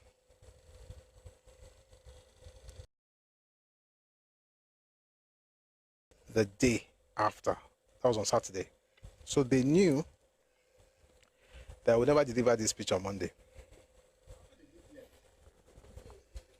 Call on shower. Call on my shower. After the group left, the PM's aide-de-camp, Captain N. Tompolomio, informed us that we could not see Sir Abubakar because he was already having a haircut. I decided to ignore the suggestion and asked Mr. Obande to follow me into where Sir Abubakar and the barber were. I pleaded with Sir Abubakar to give us only 2 minutes, which he agreed, and asked the barber to excuse us. When I told him of the information I had received, he immediately dismissed it as a scare. He assured us that there was no cause for alarm and asked Obande to see him at work the following morning with a written report. When I insisted he should take the matter more seriously, he asked us to get out and leave him alone. As we were leaving, he called me back to say he understood Chief Akintola, the Western Region Premier, had gone to Kaduna earlier that day with another scare story for Sir Amodu, but that he had already telephoned Sir Amodu asking him to disbelieve Akintola's story. He did not, however, say what the scare story was. I left for my residence, rather baffled. Meanwhile, there had been a lot of noise around my home that evening when TV music blaring at the send-off welcoming party, Meanwhile, there had been a lot of noise around my home that evening with TV music, blaring at a send-off or welcoming party. Brigadier Zachary Memalari, the commander, 2nd Brigade Headquarters, was holding for his officers at his 11 Thompson Avenue residence. Later in the small hours, I heard some gunshots, but somehow thought they were all part of the revelry by the officers. So I returned to my sleep. But moments later, my steward woke me up to say Alhaji Amadu Kofi, the Deputy Permanent Secretary at the Ministry of Defense, wanted to see me urgently. Coming down the stairs, I noticed there was no electricity, which I attributed to the usual power failure. Alhaji Kofi informed me there had been a mutiny in the army and some rebels had abducted the PM and Chief Professor Sam Okotiebo, the Minister of Finance. Okotiebo was also the NCNC Federal Parliamentary Party leader and a key link in the NPC-NCNC alliance. Kofi said he understood Major General JTU Aguiyi-Ironsi, that will be Everett's Nigerian successor as GOC, and Brigadier Memalari were trying hard to organize a counter-action. Memalari, it later emerged, had been alerted before the rebels reached his home. While walking to nearby Dodan Barracks, he spotted the car of Major Emmanuel A. Ifajuna, whom he beckoned to stop. Ifajuna came out and calmly shot him dead. Kofi then advised me to take care and left. I tried using the telephone but found it had been cut off. Then another visitor came in. It was Mr. T.A. Fagbola, the Commissioner of Police Special Duties, who briefed me on the rebellion and also advised me to take care. I walked to the residence of my neighbor, Chief Adeniro Ogunsoya, the NCNC Minister of Housing, woke him up and informed him of the revolt. Then I drove my small Datsun car to the home of Transport Minister Dip Charima at number 1B Bodillion Road, where I also woke him up and broke the news, returning home at about 5 a.m. I notified my family and then that of my other neighbor, Alhaji Inoa Wada, who was overseas of the mutiny. At about 7 a.m., I returned to Dip Charima's residence to meet with some NPC ministers who had gathered there. Dip Charima was then the most senior NPC minister available. We received the latest reports on the situation, first from Alhaji Maitama Sule, Minister of Mines and Power, who had visited the PM's residence by bicycle. We then heard from Alhaji Ibrahim Tako Galadima, the acting Minister of Defense, who had brought along with him Chief Fani Kayode. Chief Fani Kayode said he had been fetched from Ibadan early that morning by rebels and locked up at the Federal Guard officers' mess in Dodan Barracks, where the mutineers initially made their headquarters disguised in army uniform. Loyal troops handed him over to Alhaji Galadima, and who had called in at the barracks, which was within a stone's throw of his residence. Visibly shaking, Chief Fani Kayode requested to be taken to a hideout somewhere in Ikoyi to await further developments and was duly escorted. The acting Minister of Defense assured us that the Major General, I'll tell that again, the acting Minister of Defense assured us that Major General Ironsi was doing his best to arrest the situation. Maitama Sule and I were separately detailed to explore with our absent NPC and NCNC colleagues the possibility of naming someone to stand in for the PM. I was consulting with NCNC ministers at Dr. Mbadiwe's residence when we heard that the Northern and Western Premiers, Sir Ahmadu Bello and Chief Akintola respectively, had been assassinated. Hence, I rushed back to the Charima's residence, where I found my colleagues in a state of shock and desperation. However, we decided to recognize Dip Charima, a Kanuri from Borno, as our interim leader, and to ask acting President Dr. Rizu, President Azikiwe was away on leave, to appoint Dip Charima acting Prime Minister.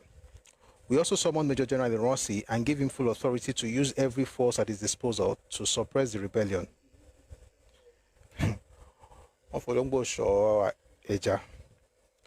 He moved his headquarters temporarily to the police headquarters at Moloney Street to facilitate easy communication with army units in the regions. While at Dip Charima's residence, we contacted the British High Commission and requested for military assistance in the event that our loyal troops should require any. The response was positive, but the British insisted that the request must be written by the PM or in his absence by a properly appointed deputy. We therefore drove to the residence of Dr. Orizu and requested him to appoint Dip Charima acting Prime Minister. Dr. Orizu requested to see our NCNC colleagues to confirm whether they supported our proposition, and they joined us soon afterwards. They had apparently been caucusing at Dr. Mbadiwe's residence. He was their choice of acting prime minister. This was naturally unacceptable to us since the NPC was the major governing party. I'll stop to explain something here.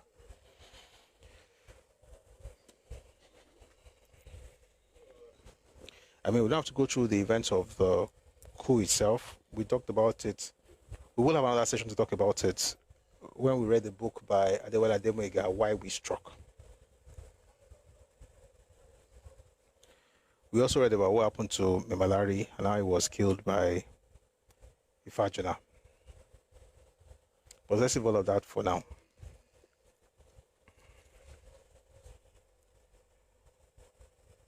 With everything happening, the Premier of the North had been killed, the Premier of the West had been killed, the Prime Minister had been killed, the Minister of Finance had been killed. Somebody had to step in. Thank you, Ferrari, on Facebook. Somebody had to step in to do something.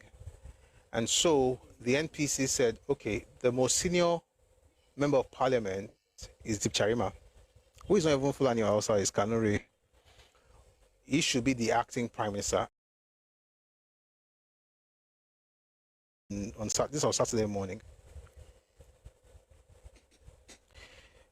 By the way, what this man said here, there is confirmation. I think I should read it. Confirmation is from Chief Richard Akinjide.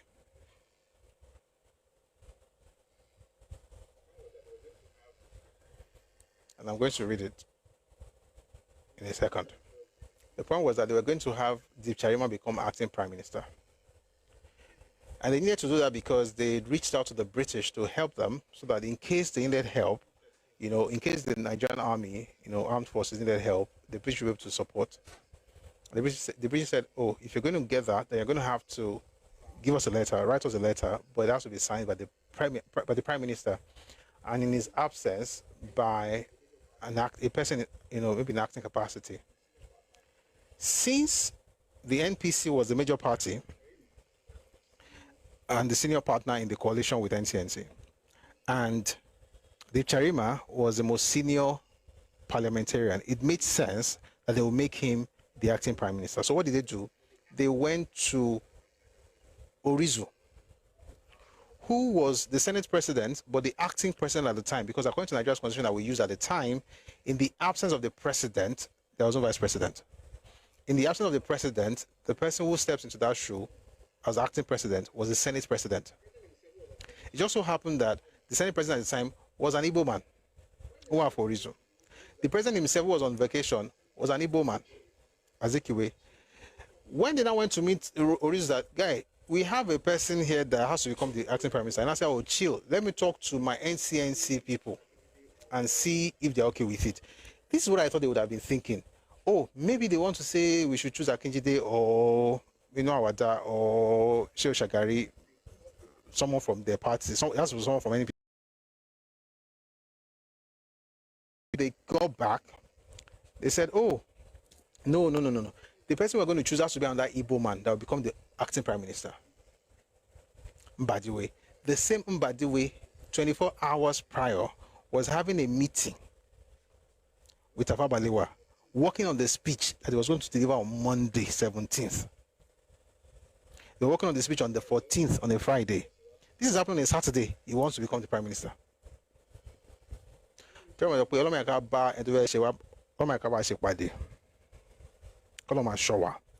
me read to you what Akinjide said about this.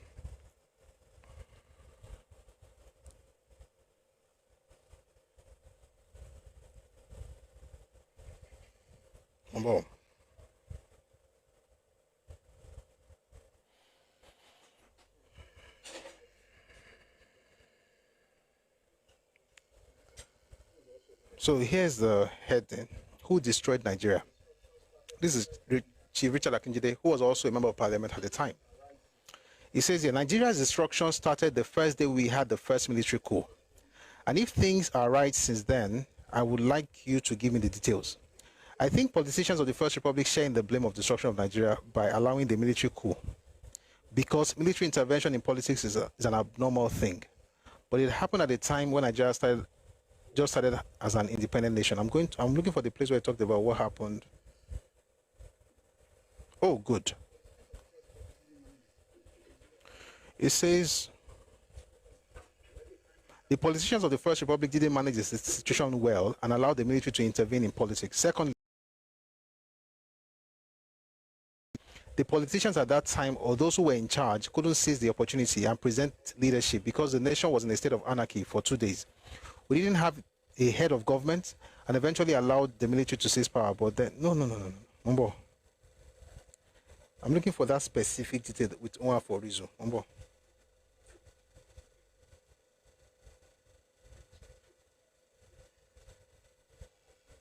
Just a second.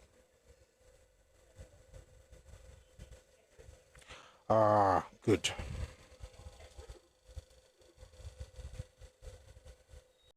Good. Let's start with this. Let's start from here.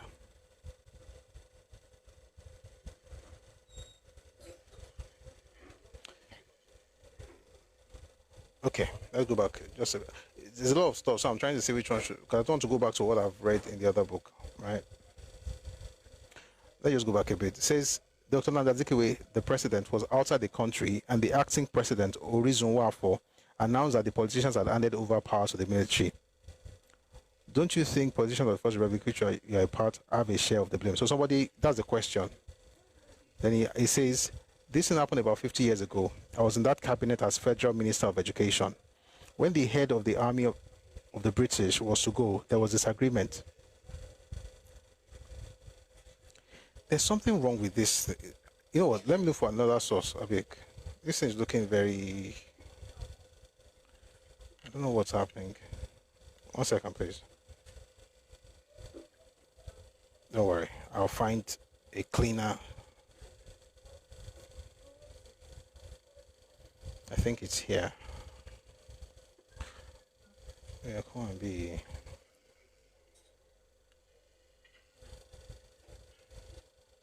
So since this Kano matter has revealed who they really are, they are unable to tell the truth. Allah shall everybody. I want to read from him so that we have, I don't want it to look like, oh, Shay, because I know some people come here now and say, it's Hausa that is talking. But it's important to listen to both people, to have another source to support it.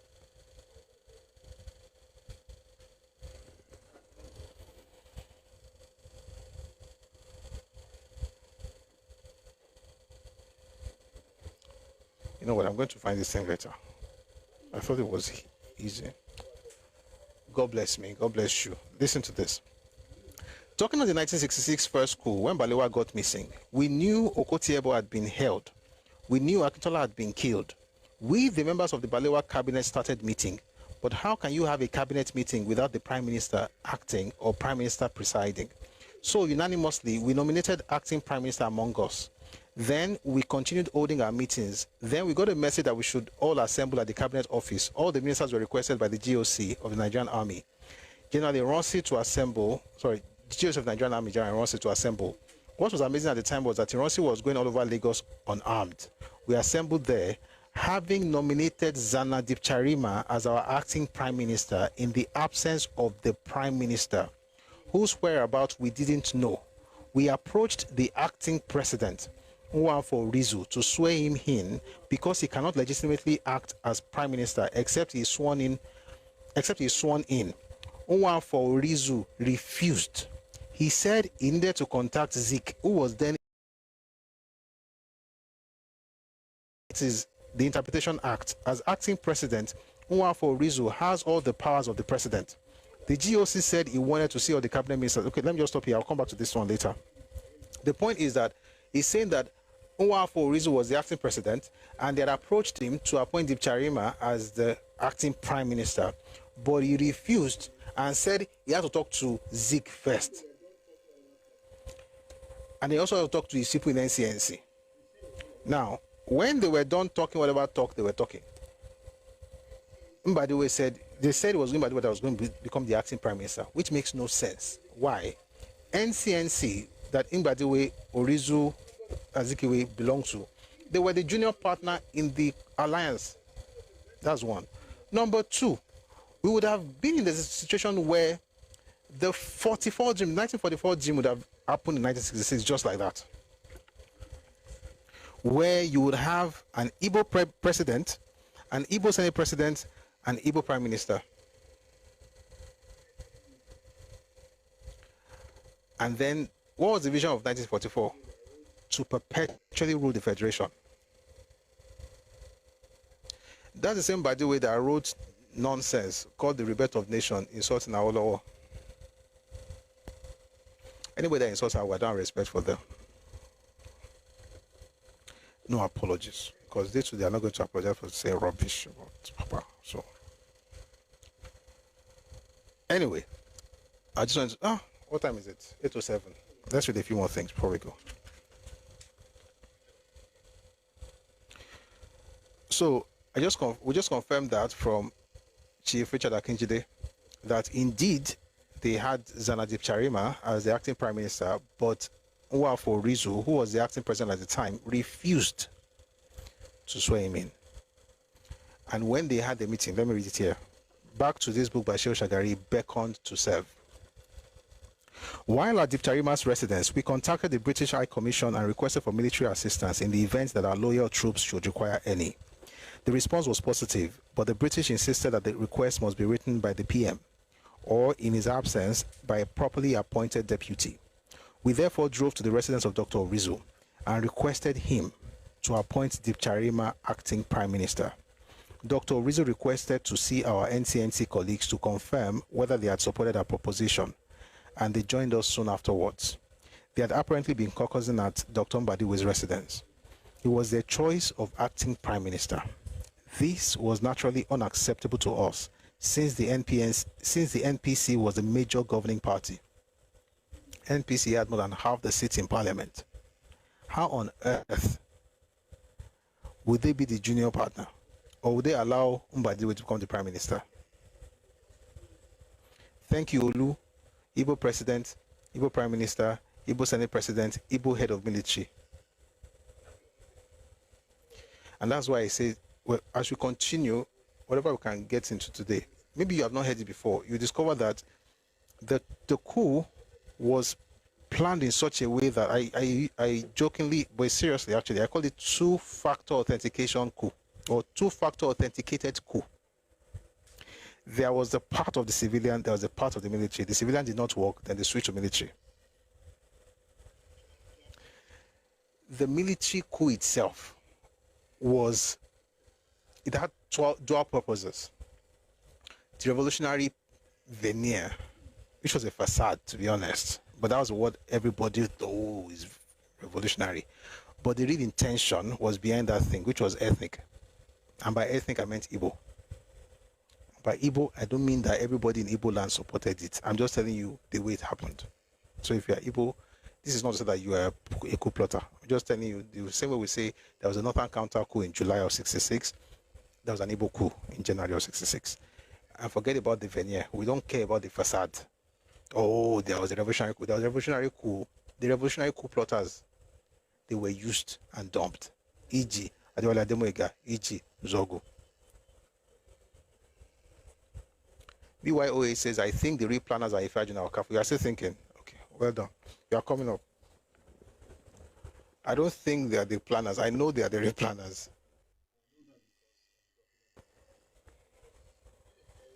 I know they are the real planners. And I know that because of the document that we have in Telegram channel. Again, it's not a very popular document, and you will not find it. That's why I put it in the Telegram channel, Red Omi Global. You'll find it there. Here's the point.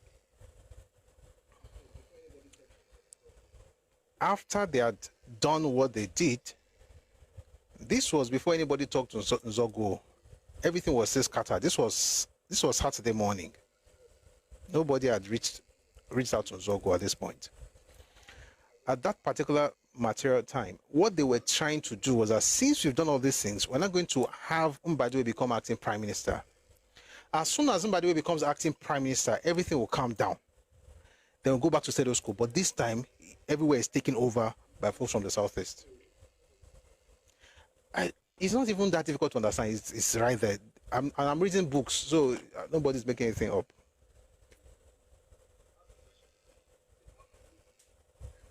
Abi Kilokwena, Abi Nibility. Ask the question later. Say, how can you mention Ifajina and Okafor, but Ironsi not there? The fact that I mentioned Ifajina and Okafor, does that mean Ironsi was not involved? So if you want to ask a question, why not just ask the question and not assume that you know what is in my head? That's actually a very wrong way to ask questions. You're not asking like you want to know, or you want to know what I think. You're asking as if you're an adversary. That's unnecessary. Nobody's fighting. The last time we had a session here, I talked about Iran's involvement, and I talked about it based on 2 books. If you were not here, please listen to the recording. 2 books. Go On, The Biography of a Soldier Statesman. In fact, 3 books actually. Go On, The Biography of a Soldier Statesman by J. Sawelaigu. Tragedy Without Heroes by Hilary M. Njoku. And Reminiscences by David Ejo. Was Ironsi involved? Of course it was. Oh, Abinibi. Oh, okay. See, Emma rántí pé kíní yìí mi lè Emma korúkọ sí kíní yìí o tẹ́ bá ti ń sọ so ma lè mọ̀. Because it sounded like a bit adversarial, but no, I mean, Ọlọ́run tẹ́ ṣe tẹ́ pé mi ti dáhùn. Mo ti rábí níbi tí wọ́n gbé Yorùbá ló máa jẹ́ kó lè jẹ́ àwọn Arábí. Torí àwọn yẹn wọ́n máa ń béèrè àwọn béèrè kó bá kún gbé. But next time, please, so that I can call it right here me àti ẹ̀yin. Please tag the person you are responding to, so that way, you know, I'm here alone, so I flow with what you guys are typing in the comment section, so we can engage. So please, but thank you very much for clearing that up. But it's true, you're right, by the way, and I was just trying to confirm it as well, that Ironsi was indeed involved in the coup. He said he made 2 statements according to Njoku. He made 1 statement according to Gowon, and then he had this action according to David Ejo. He put the 3 together. There is no way on earth Ironsi did not know what was happening. Ironsi said today, he said, so I don't want to go back to reading those books. It was an Ikeja, I guess. No, Gowon was in Ikeja. Found his way to where Ironsi was. I think it was in Ikeja, I can't remember. Got there, you know, and the night before, he had said to them, nobody knows tomorrow.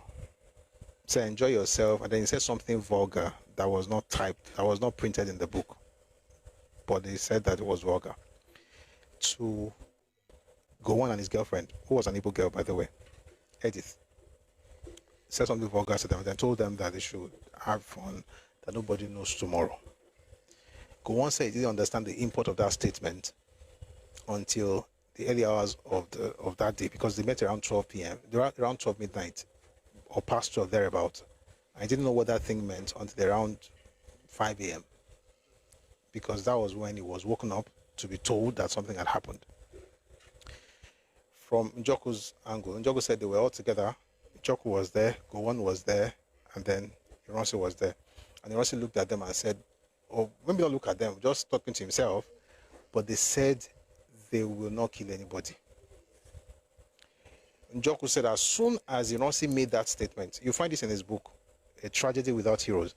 He said as soon as Ironsi made that statement, that Gowon looked at him, and from that day, he lost credibility with Gowon, because Gowon believed that there is no way Njoku did not know about what happened before that day. Why? Because Ironsi was literally saying that, but they said they will not kill anybody. And later on, as we were having conversations, he made another statement to himself when he said, but they said there will be no bloodshed. So Ironsi knew about it. And if that's not enough, let's read a few more things there before we leave.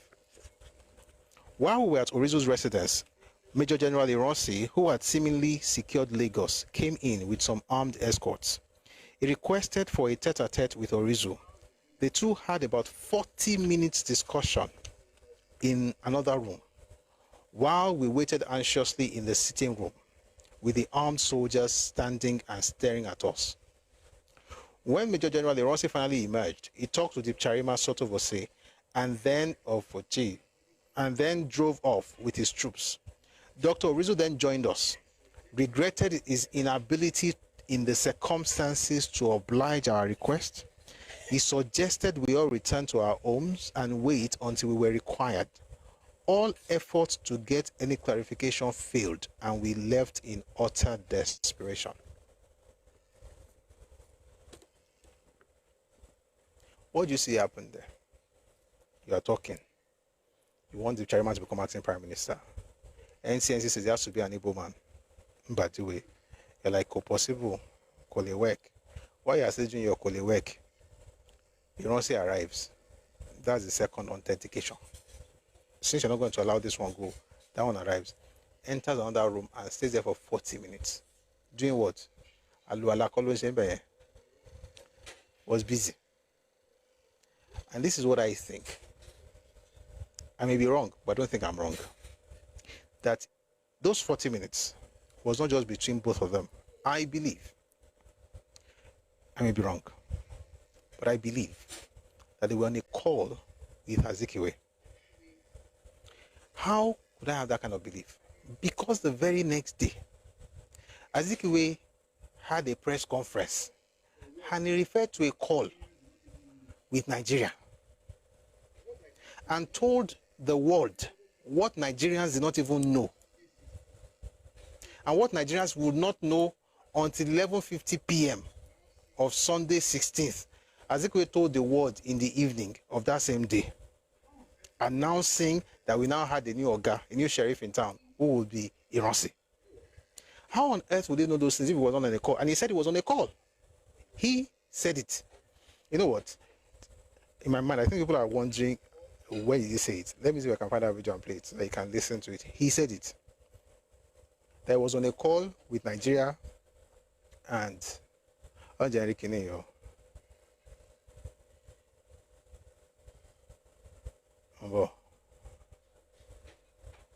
1966, right? Brilliant. I found it. Please take a listen to this.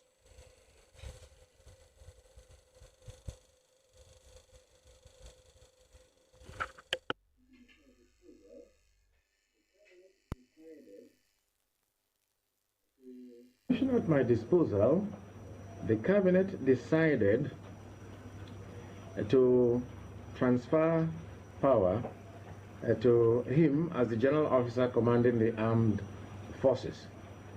It means an abdication. Number one, he said the cabinet surrender power to him. That did not happen. In fact, you know what? Let me answer you by reading what Akinjide said. Our people did pyro from buruku for many years. And the good thing is that the ones who were also there, also, maybe the Euro was just louder than the Yoto. Let me tell you what Akinjide said.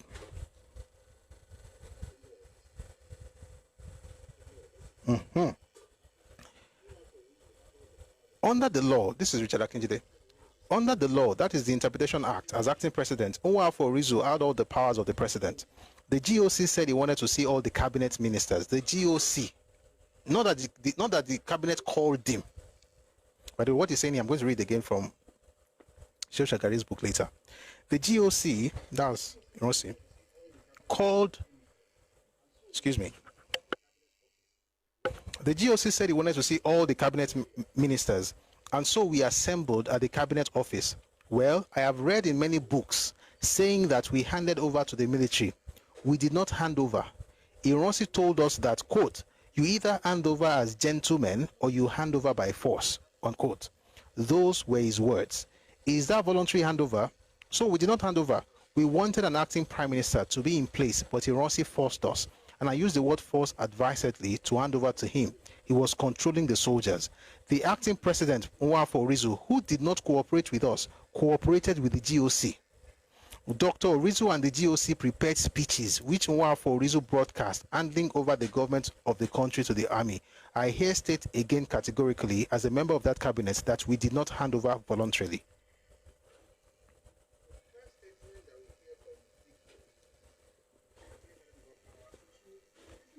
The first statement that we hear from Zik here is that the cabinet handed over power to, now listen to what he said. Again, you have to pay attention. Ma rewind it there. He didn't say they handed over to the GOC. He didn't say the GOC.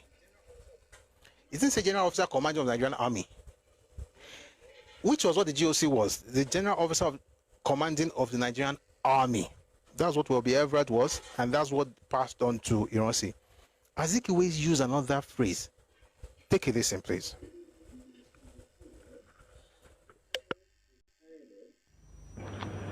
From the information at my disposal, the cabinet decided to transfer power to him as the general officer commanding the armed forces.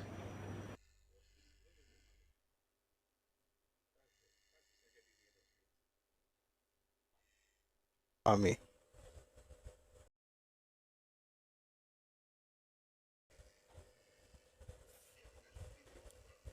That's the head of state.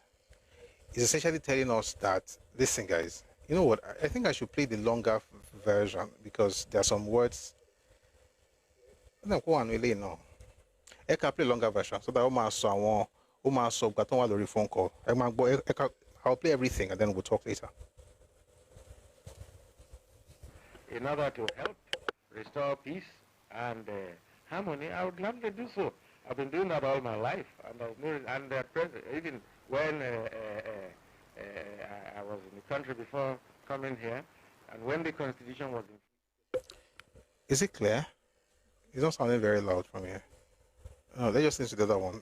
If there's something missing, I'll provide that information, and I'll tell you where to get it. They just. Oh, you could hear it. It was clear. Oh, okay. Let's listen to it then. In order to help restore peace and harmony, I would gladly do so. I've been doing that all my life, and even when I was in the country before coming here, and when the Constitution was in force, assuming the Constitution has been abrogated now, when it was in force, I'm supposed to be a constitutional head of state, and we have proved that an opposition can exist in Africa and also succeed. I don't agree with some writers in the British press who are beginning to say that Mr. Ian Smith may be wrong after all in transferring power to an African majority. I think that those people generalize. If they have to write within the context of the experience of Nigeria, they will agree. Assumption of power effective. From the information at my disposal, the cabinet decided to transfer power to him as the general officer commanding the armed forces. It means an abdication of power, and it means then the suspension of the president, the prime minister, the 4 regional governors, and the 4 regional premiers. In other words, the civilian authorities have found it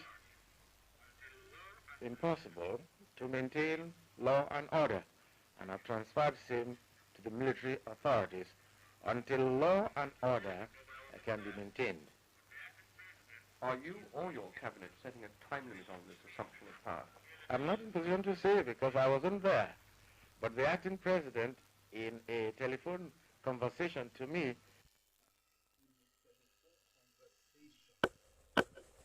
So the acting president in a telephone conversation with me. So in that conversation was when he told him all these things. I'll tell you when the conversation happened, and I will tell you when the cabinet met. Ẹkáàbọ díẹ̀. Mentioned that cabinet. I'm not in position to say because I wasn't there, but the acting president in a telephone conversation to me merely mentioned that cabinet met and unanimously and voluntarily agreed to abdicate power. I'm assuming in the light of previous practice elsewhere in the world that it will be temporary. this military government could last 6 months or a year or even 2 years. That's been the case in other parts of the world, and I wouldn't rule that out. President, is it likely that General Ronce's temporary power could... Minister Sir Albert Magai last week in Lagos, he said, or he led me, and those who think like me to believe. All right.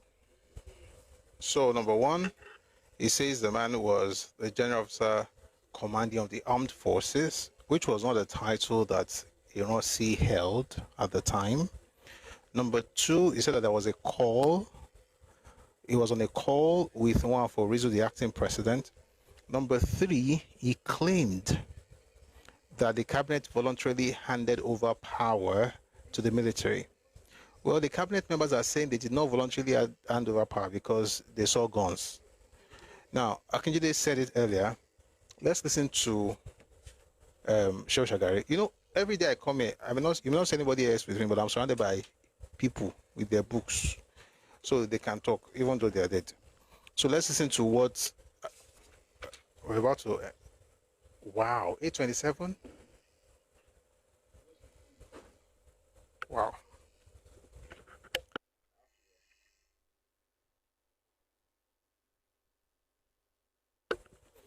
I have to rush. So we read already how when they were at Orizo's residence, Ironsi arrived with with some armed escorts and had a tete-a-tete with Orizo at Ironsi, and they were in a meeting for 40 minutes. Right? That was on Saturday. Let's rush and just read this thing very quickly. And then they had a conversation with Deep Charima, and Orizo said, regrettably, Dr. Orizo then joined us, regretted his inability in the circumstances to oblige our request. He suggested we all return to our homes and wait until we were required. All efforts to get any clarification failed, and we left in utter desperation.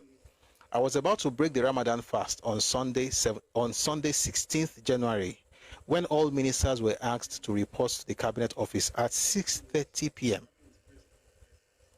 This was about the same time that Azikiwe was having his press conference in Surrey, in England.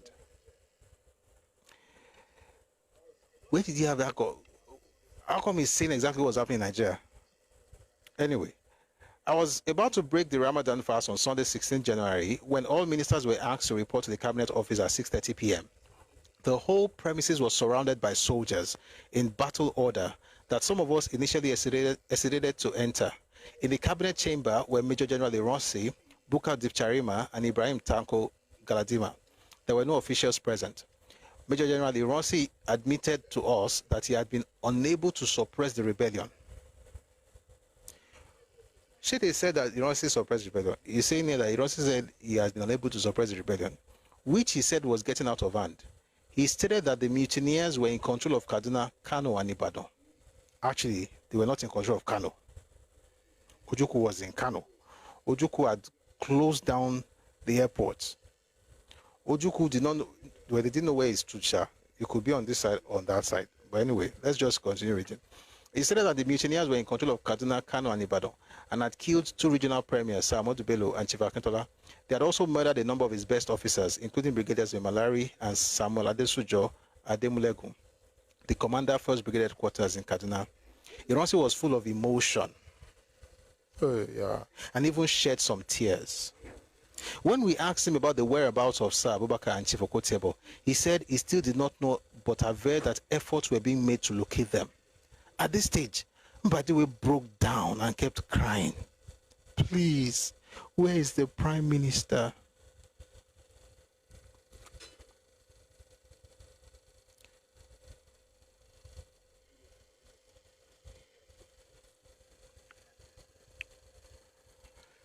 By the way, the wrote letter Prime Minister on Friday, wanted to become Prime Minister on Saturday, is crying about the Prime Minister on Sunday. At this stage, Mbadiwe broke down and kept crying, quote, please, where is the Prime Minister, unquote. When we reminded Major General Ironsi if he needed to avail himself of the British pledge of military assistance, he replied it was too late, as the army was pressing him to assume power. Indeed, he confessed his personal reluctance to take over because of his ignorance of government, but insisted the boys were adamant and anxiously waiting outside. He advised it would be in our own interest and that of the country to temporarily cede power to him to avert disaster. Accordingly, we acceded to his request since we had no better alternative. Ironsi then insisted that the understanding be written. Surprisingly, there was no stationery to write the agreement. It was a Sunday, and all the offices were locked while no officials were around. While no official was around. Alhaji AGF Abdulrazak, the Minister of State for the Railways, former NPC legal advisor, managed to secure a scrap, on which he drafted a statement, which we endorsed. That was the so-called voluntary formal handover of power by the Balewa government to Major General Ironsi. It was agreed that the statement would be typed and Dipcharima would sign it on our behalf. We were then advised to return home and await further instructions. I only got to break my Ramadan fast around 9:30 p.m. Later, at 11:50 p.m., Dr. Orizu made a terse nationwide broadcast announcing the cabinet's voluntary decision to transfer power to the armed forces. Major General Ironsi then made his own broadcast, accepting the invitation. He suspended certain parts of the constitution, set up a national military government with office of military governors in each region, and briefly outlined the policy intentions of his regime. Nigeria's first democratic experiment was effectively over, and although the mutiny had by then practically collapsed, military rule had arrived. It was a fact.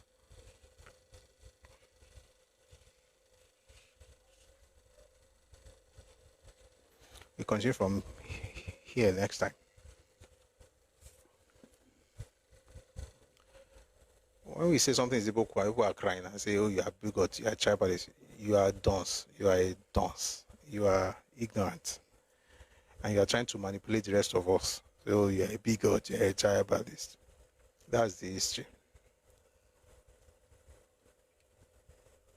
I don't want to explain it because time's a law, but I'm sure you got it as well. The people who said it was voluntary were from the same stock. When we come back on this topic, the next time we discuss this, please remind me. We're going to draw a parallel between what is here and the statement that was made in the special branch report. And the statement basically is the fact that there was connivance with civilians.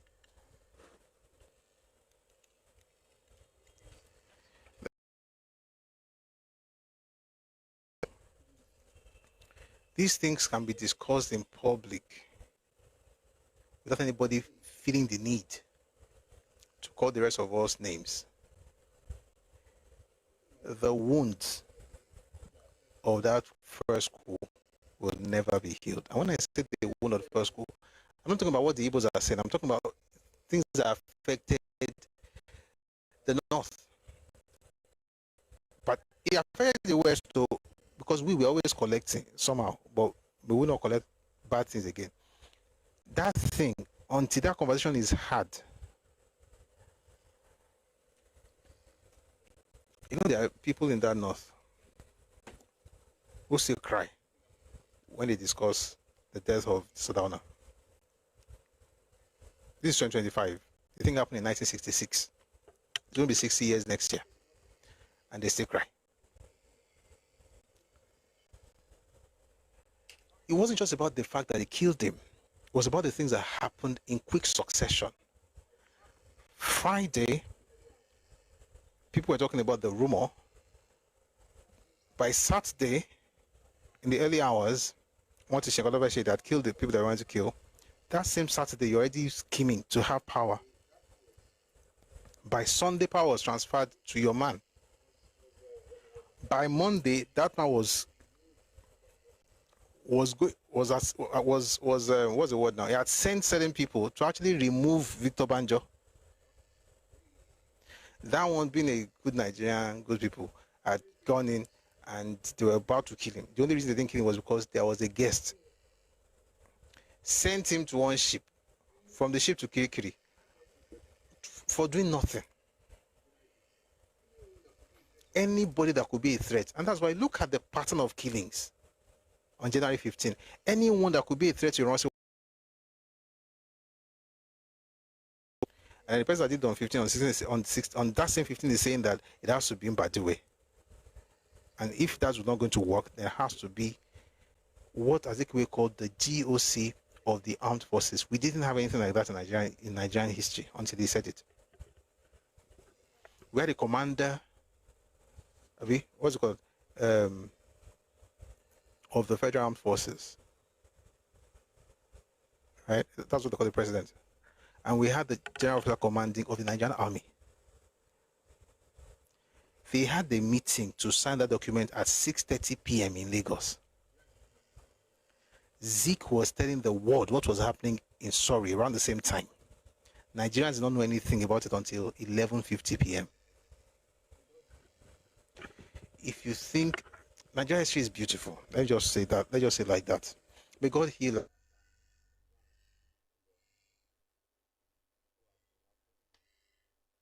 You don't understand. It's not. Oh boy. What happened? Ẹkáàbọ Otajan. Mo ẹka junjo ta we ma so. Wọ́n tó bá ṣe right, tó bá ṣe jollof rice, wọ́n máa pèsè fún ẹ náà. Wà lè sọ oúnjẹ títẹ fún rẹ. Because the person plotting something for you is now crying a few hours later. May God have mercy on everybody. Thank you very much for listening. We're going to close now. It's 8:38. I'm waiting soon. That's the advantage of having these late sessions. Because no feel I don't get to play like I like to. Mr. Dekunle Allen Daramola on Facebook, thank you, sir. Thank you. Dizzy Man on YouTube, thank you. All right, let's do it this way. I know some people have been trying to come up, but I need to run. So we're going to do this, yeah? We're going to do 2 minutes. 2 minutes, like, literally, like I have to run. Feel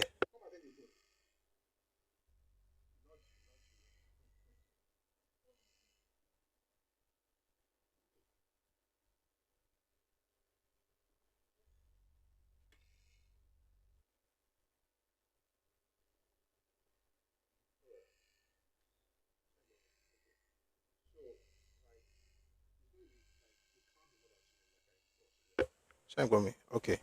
So, like, it's going to be like, it can't be more than 2 minutes. Like, I got to be out of here. Use this one. So, please, as soon as you get up, please mute. FFT. We're going to be here tomorrow, 4 p.m. if we're time West African time. We're going to listen to something that has to do with this Iran-C thing. Timishe Golale, thank you, sir. Thank you. There's some things I'm not saying, and it's intentional, and I hope you can find what I'm trying to say without saying it. There are deep wounds. Let me say you something. The one who is always shouting, telling that they are hurting him, they did something to him. I mean, because also they were valid, but she didn't tell Soro.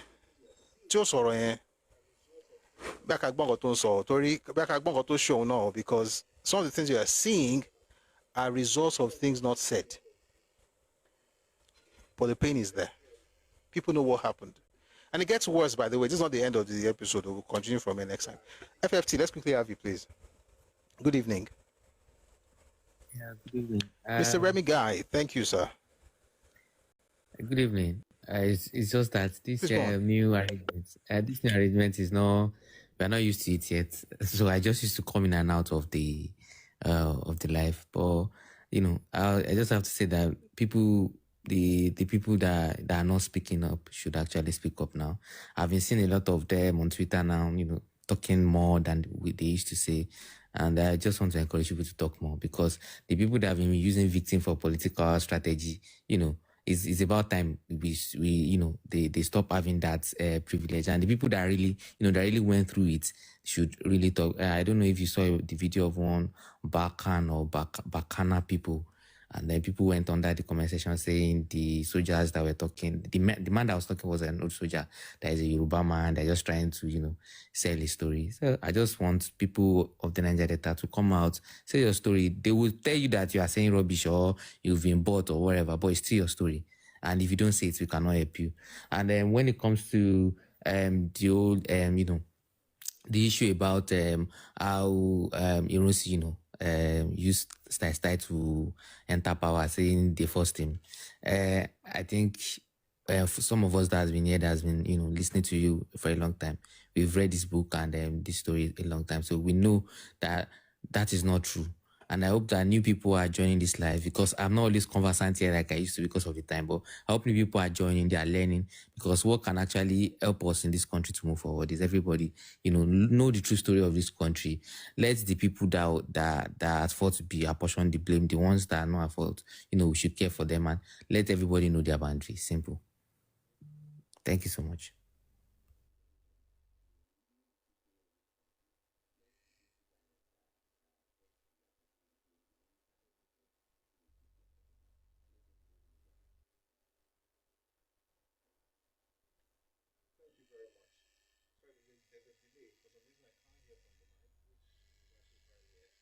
Thank you very much.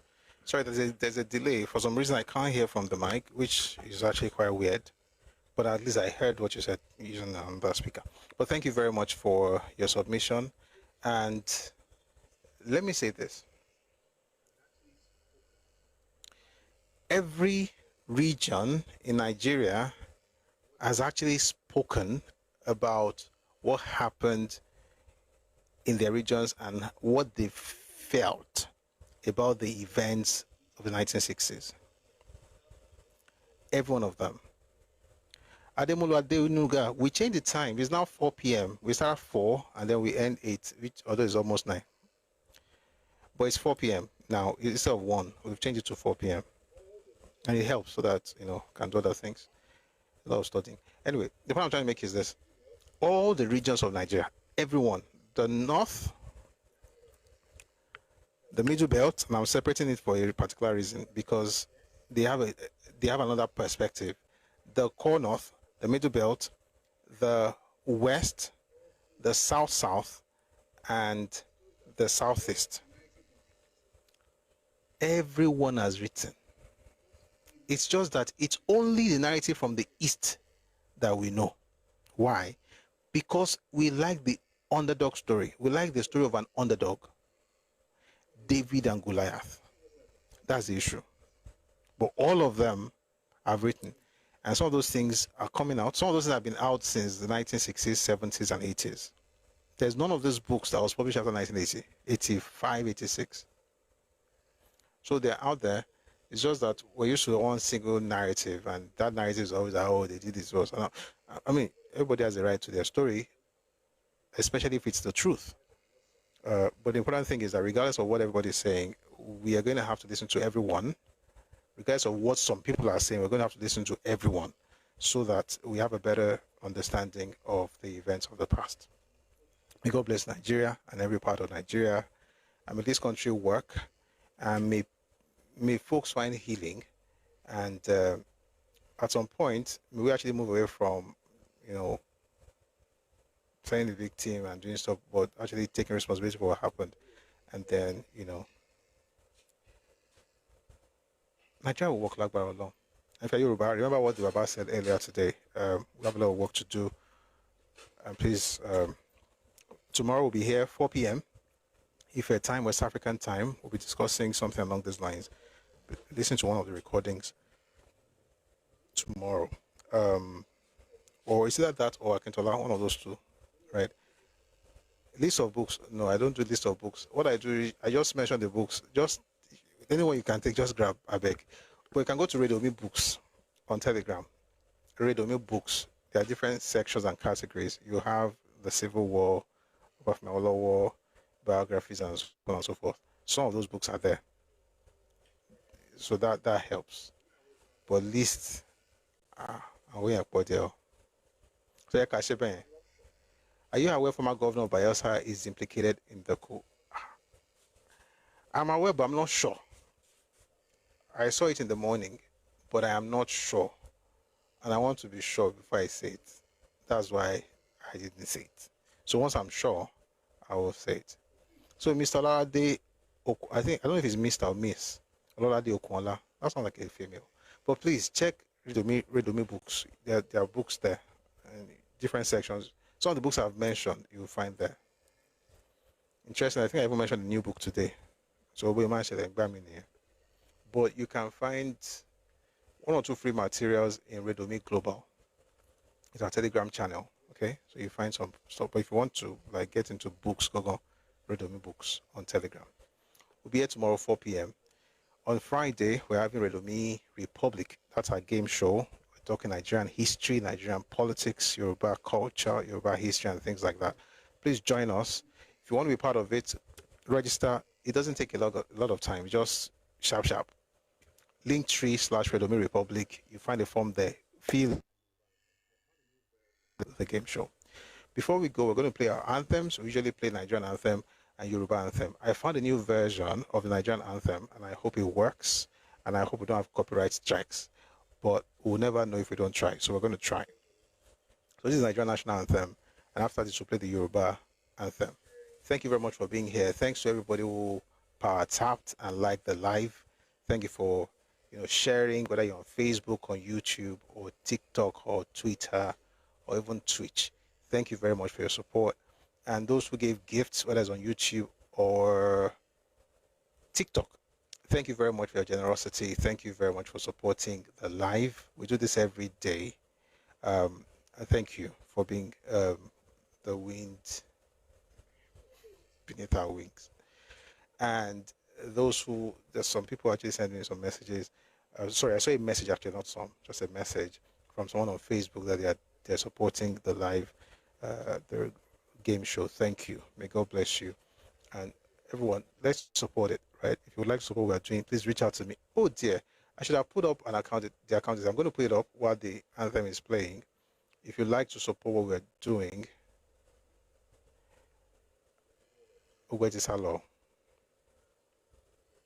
Oh, okay. If you'd like to support what we're doing, please use the bank details here. It really helped to move this thing forward. As a part of giving the gifts, there's also advertisements. We have to push it as well. So whatever you can, kindly support us. Okay, good. Okay, so we're going to have the national anthem and the Yoruba anthem. By the way, the person who asked for titles, Ololade Adekomi, has been gracious enough to supply a number in the comment section. Please just screenshot some of those things, or you can write it down as is putting up there. But they're actually very, very good resources that he's putting up. Thank you. All right, there's the Nigerian anthem, and then after this, we're going to have the Yoruba anthem. Let's show. If there's anyone you missed, you can send me a message. Ololade Okunla. You can send me a message if there's any one of the books you missed. And then I will be able to maybe fill in the gap. Thank you. All right, here's Nigerian anthem. Take a listen.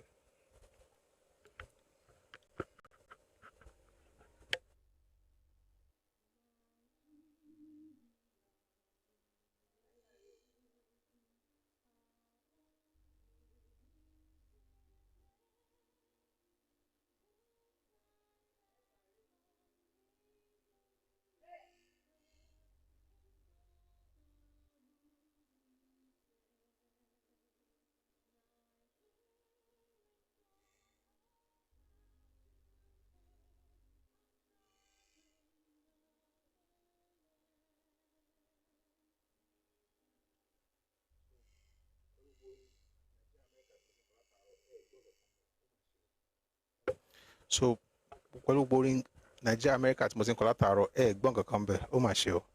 Ẹ má bínú. We'll start again. Jesus is Lord. I've been singing passionately for Nigeria. So you guys are not joining me to sing passionately. Oh my show. Oh my. What if the president was around looking at you now? So you were not thinking, oh my, I mean, come on, that call. What is that? We'll start all over again.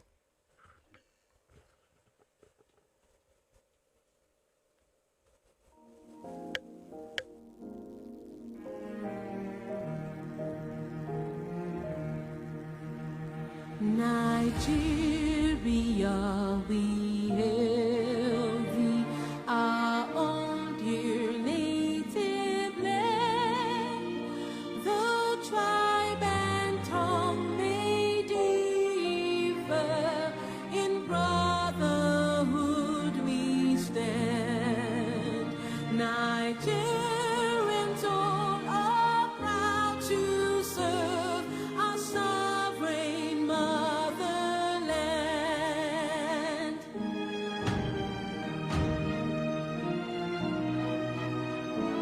Our flag shall be a symbol that truth and justice reign.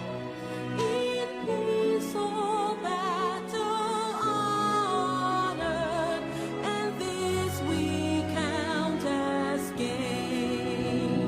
To hand unto our children a banner without stain. O God of all creation, grant this our one request. Help us to build a nation when no man is oppressed. And so with peace and plenty, Nigeria may be blessed. Nigeria may be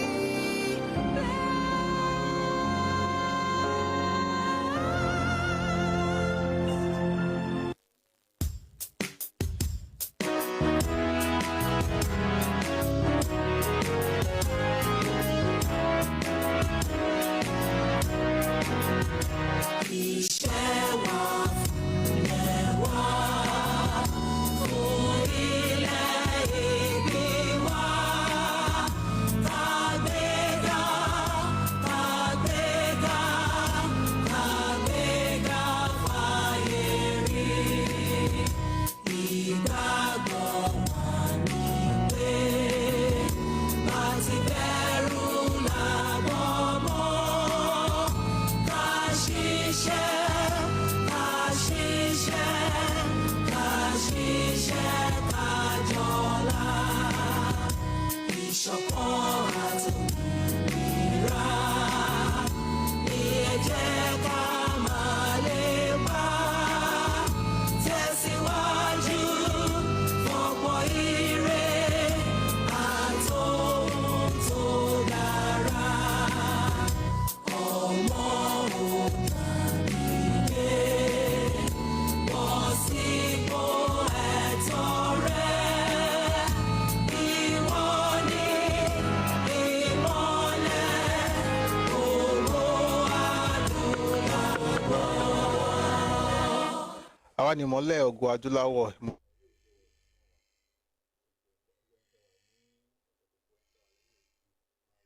Ilé òní léwọ ọ̀nà nínú wa. Gbogbo nǹkan ẹwẹ́ ń tẹ́ wà ní ẹsẹ̀ kòkó ẹ̀ ń tẹ́ wà lẹ́yìn òdì. Ẹ máa rí èrè oko múdélé o. Ẹ̀ ń tẹ́ wà lé náà kọ́bírọ̀ kan ní ìṣẹ̀lẹ̀ sí yín o. Thank you very much for being here, and I'll see you again tomorrow at 4 p.m.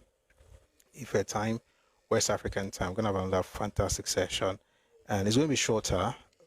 Tuesdays and Thursdays are shorter, so maybe that's why I'm flexing. But tomorrow, 2 hours max, we're done. So please come early. Thank you very much. Adekomi is AHM Kirk Green, and the book is titled Crisis and Conflict in Nigeria. There are 2 volumes, Volume 1 and Volume 2. Crisis and Conflict in Nigeria by AHM Kirk Green, and I hope Ololade got that. All right, Adekomi. All right then. Thank you, everyone. The account is not showing for some reason, but please reach out to me if you want to support what we're doing at Busui Oris on Telegram. Kindly send a message. We can even talk at some point. and then we'll be able to talk about how you can support what we are doing. Thank you very much. Do have a lovely evening. When is the next game show? Friday, 4 p.m. If you'd like to participate, please go on Linktree/Redomi Republic. You find the form. Let me type it. We are done now at Aquario, but just in case you didn't get it earlier. T.M. No, not T.M. Linktree, I'll just spell it. Link, linktr.ee/Redomi Republic. If you don't get it, please send me a message. I'll send it to you. You know what? Let me just send it now. It's writing on your screen. Give me a second. Because if you send me a message, this is all you can. It's easier to get it now. Just get it once and for all. That's it on the screen. Redomi Republic. Linktree/Redomi Republic. Fill the form, register. We'll contact you, and then we'll have you on. Again, if you want to be part of it, you don't have to travel to be in the studio. All you have to do is to have a TikTok account. Make sure you can show your face. Okay, so in Nigeria, you have to have about 1,000 followers, but then you can use another person's account. If you have a friend who has, you can use that account. No problem about that. Some countries 100, you can show your face. 200, depending on the country where you are. Just make sure we can see you on video, and then we'll have a great time together. Okay. Have a lovely evening, everyone. Thanks to guys on Facebook, on YouTube, on Twitter, and here on TikTok. Thank you so much, and on Twitch. Have a lovely evening. I'll see you tomorrow, 4 p.m. if time West African time. Odaro, Adafwao. Esheo.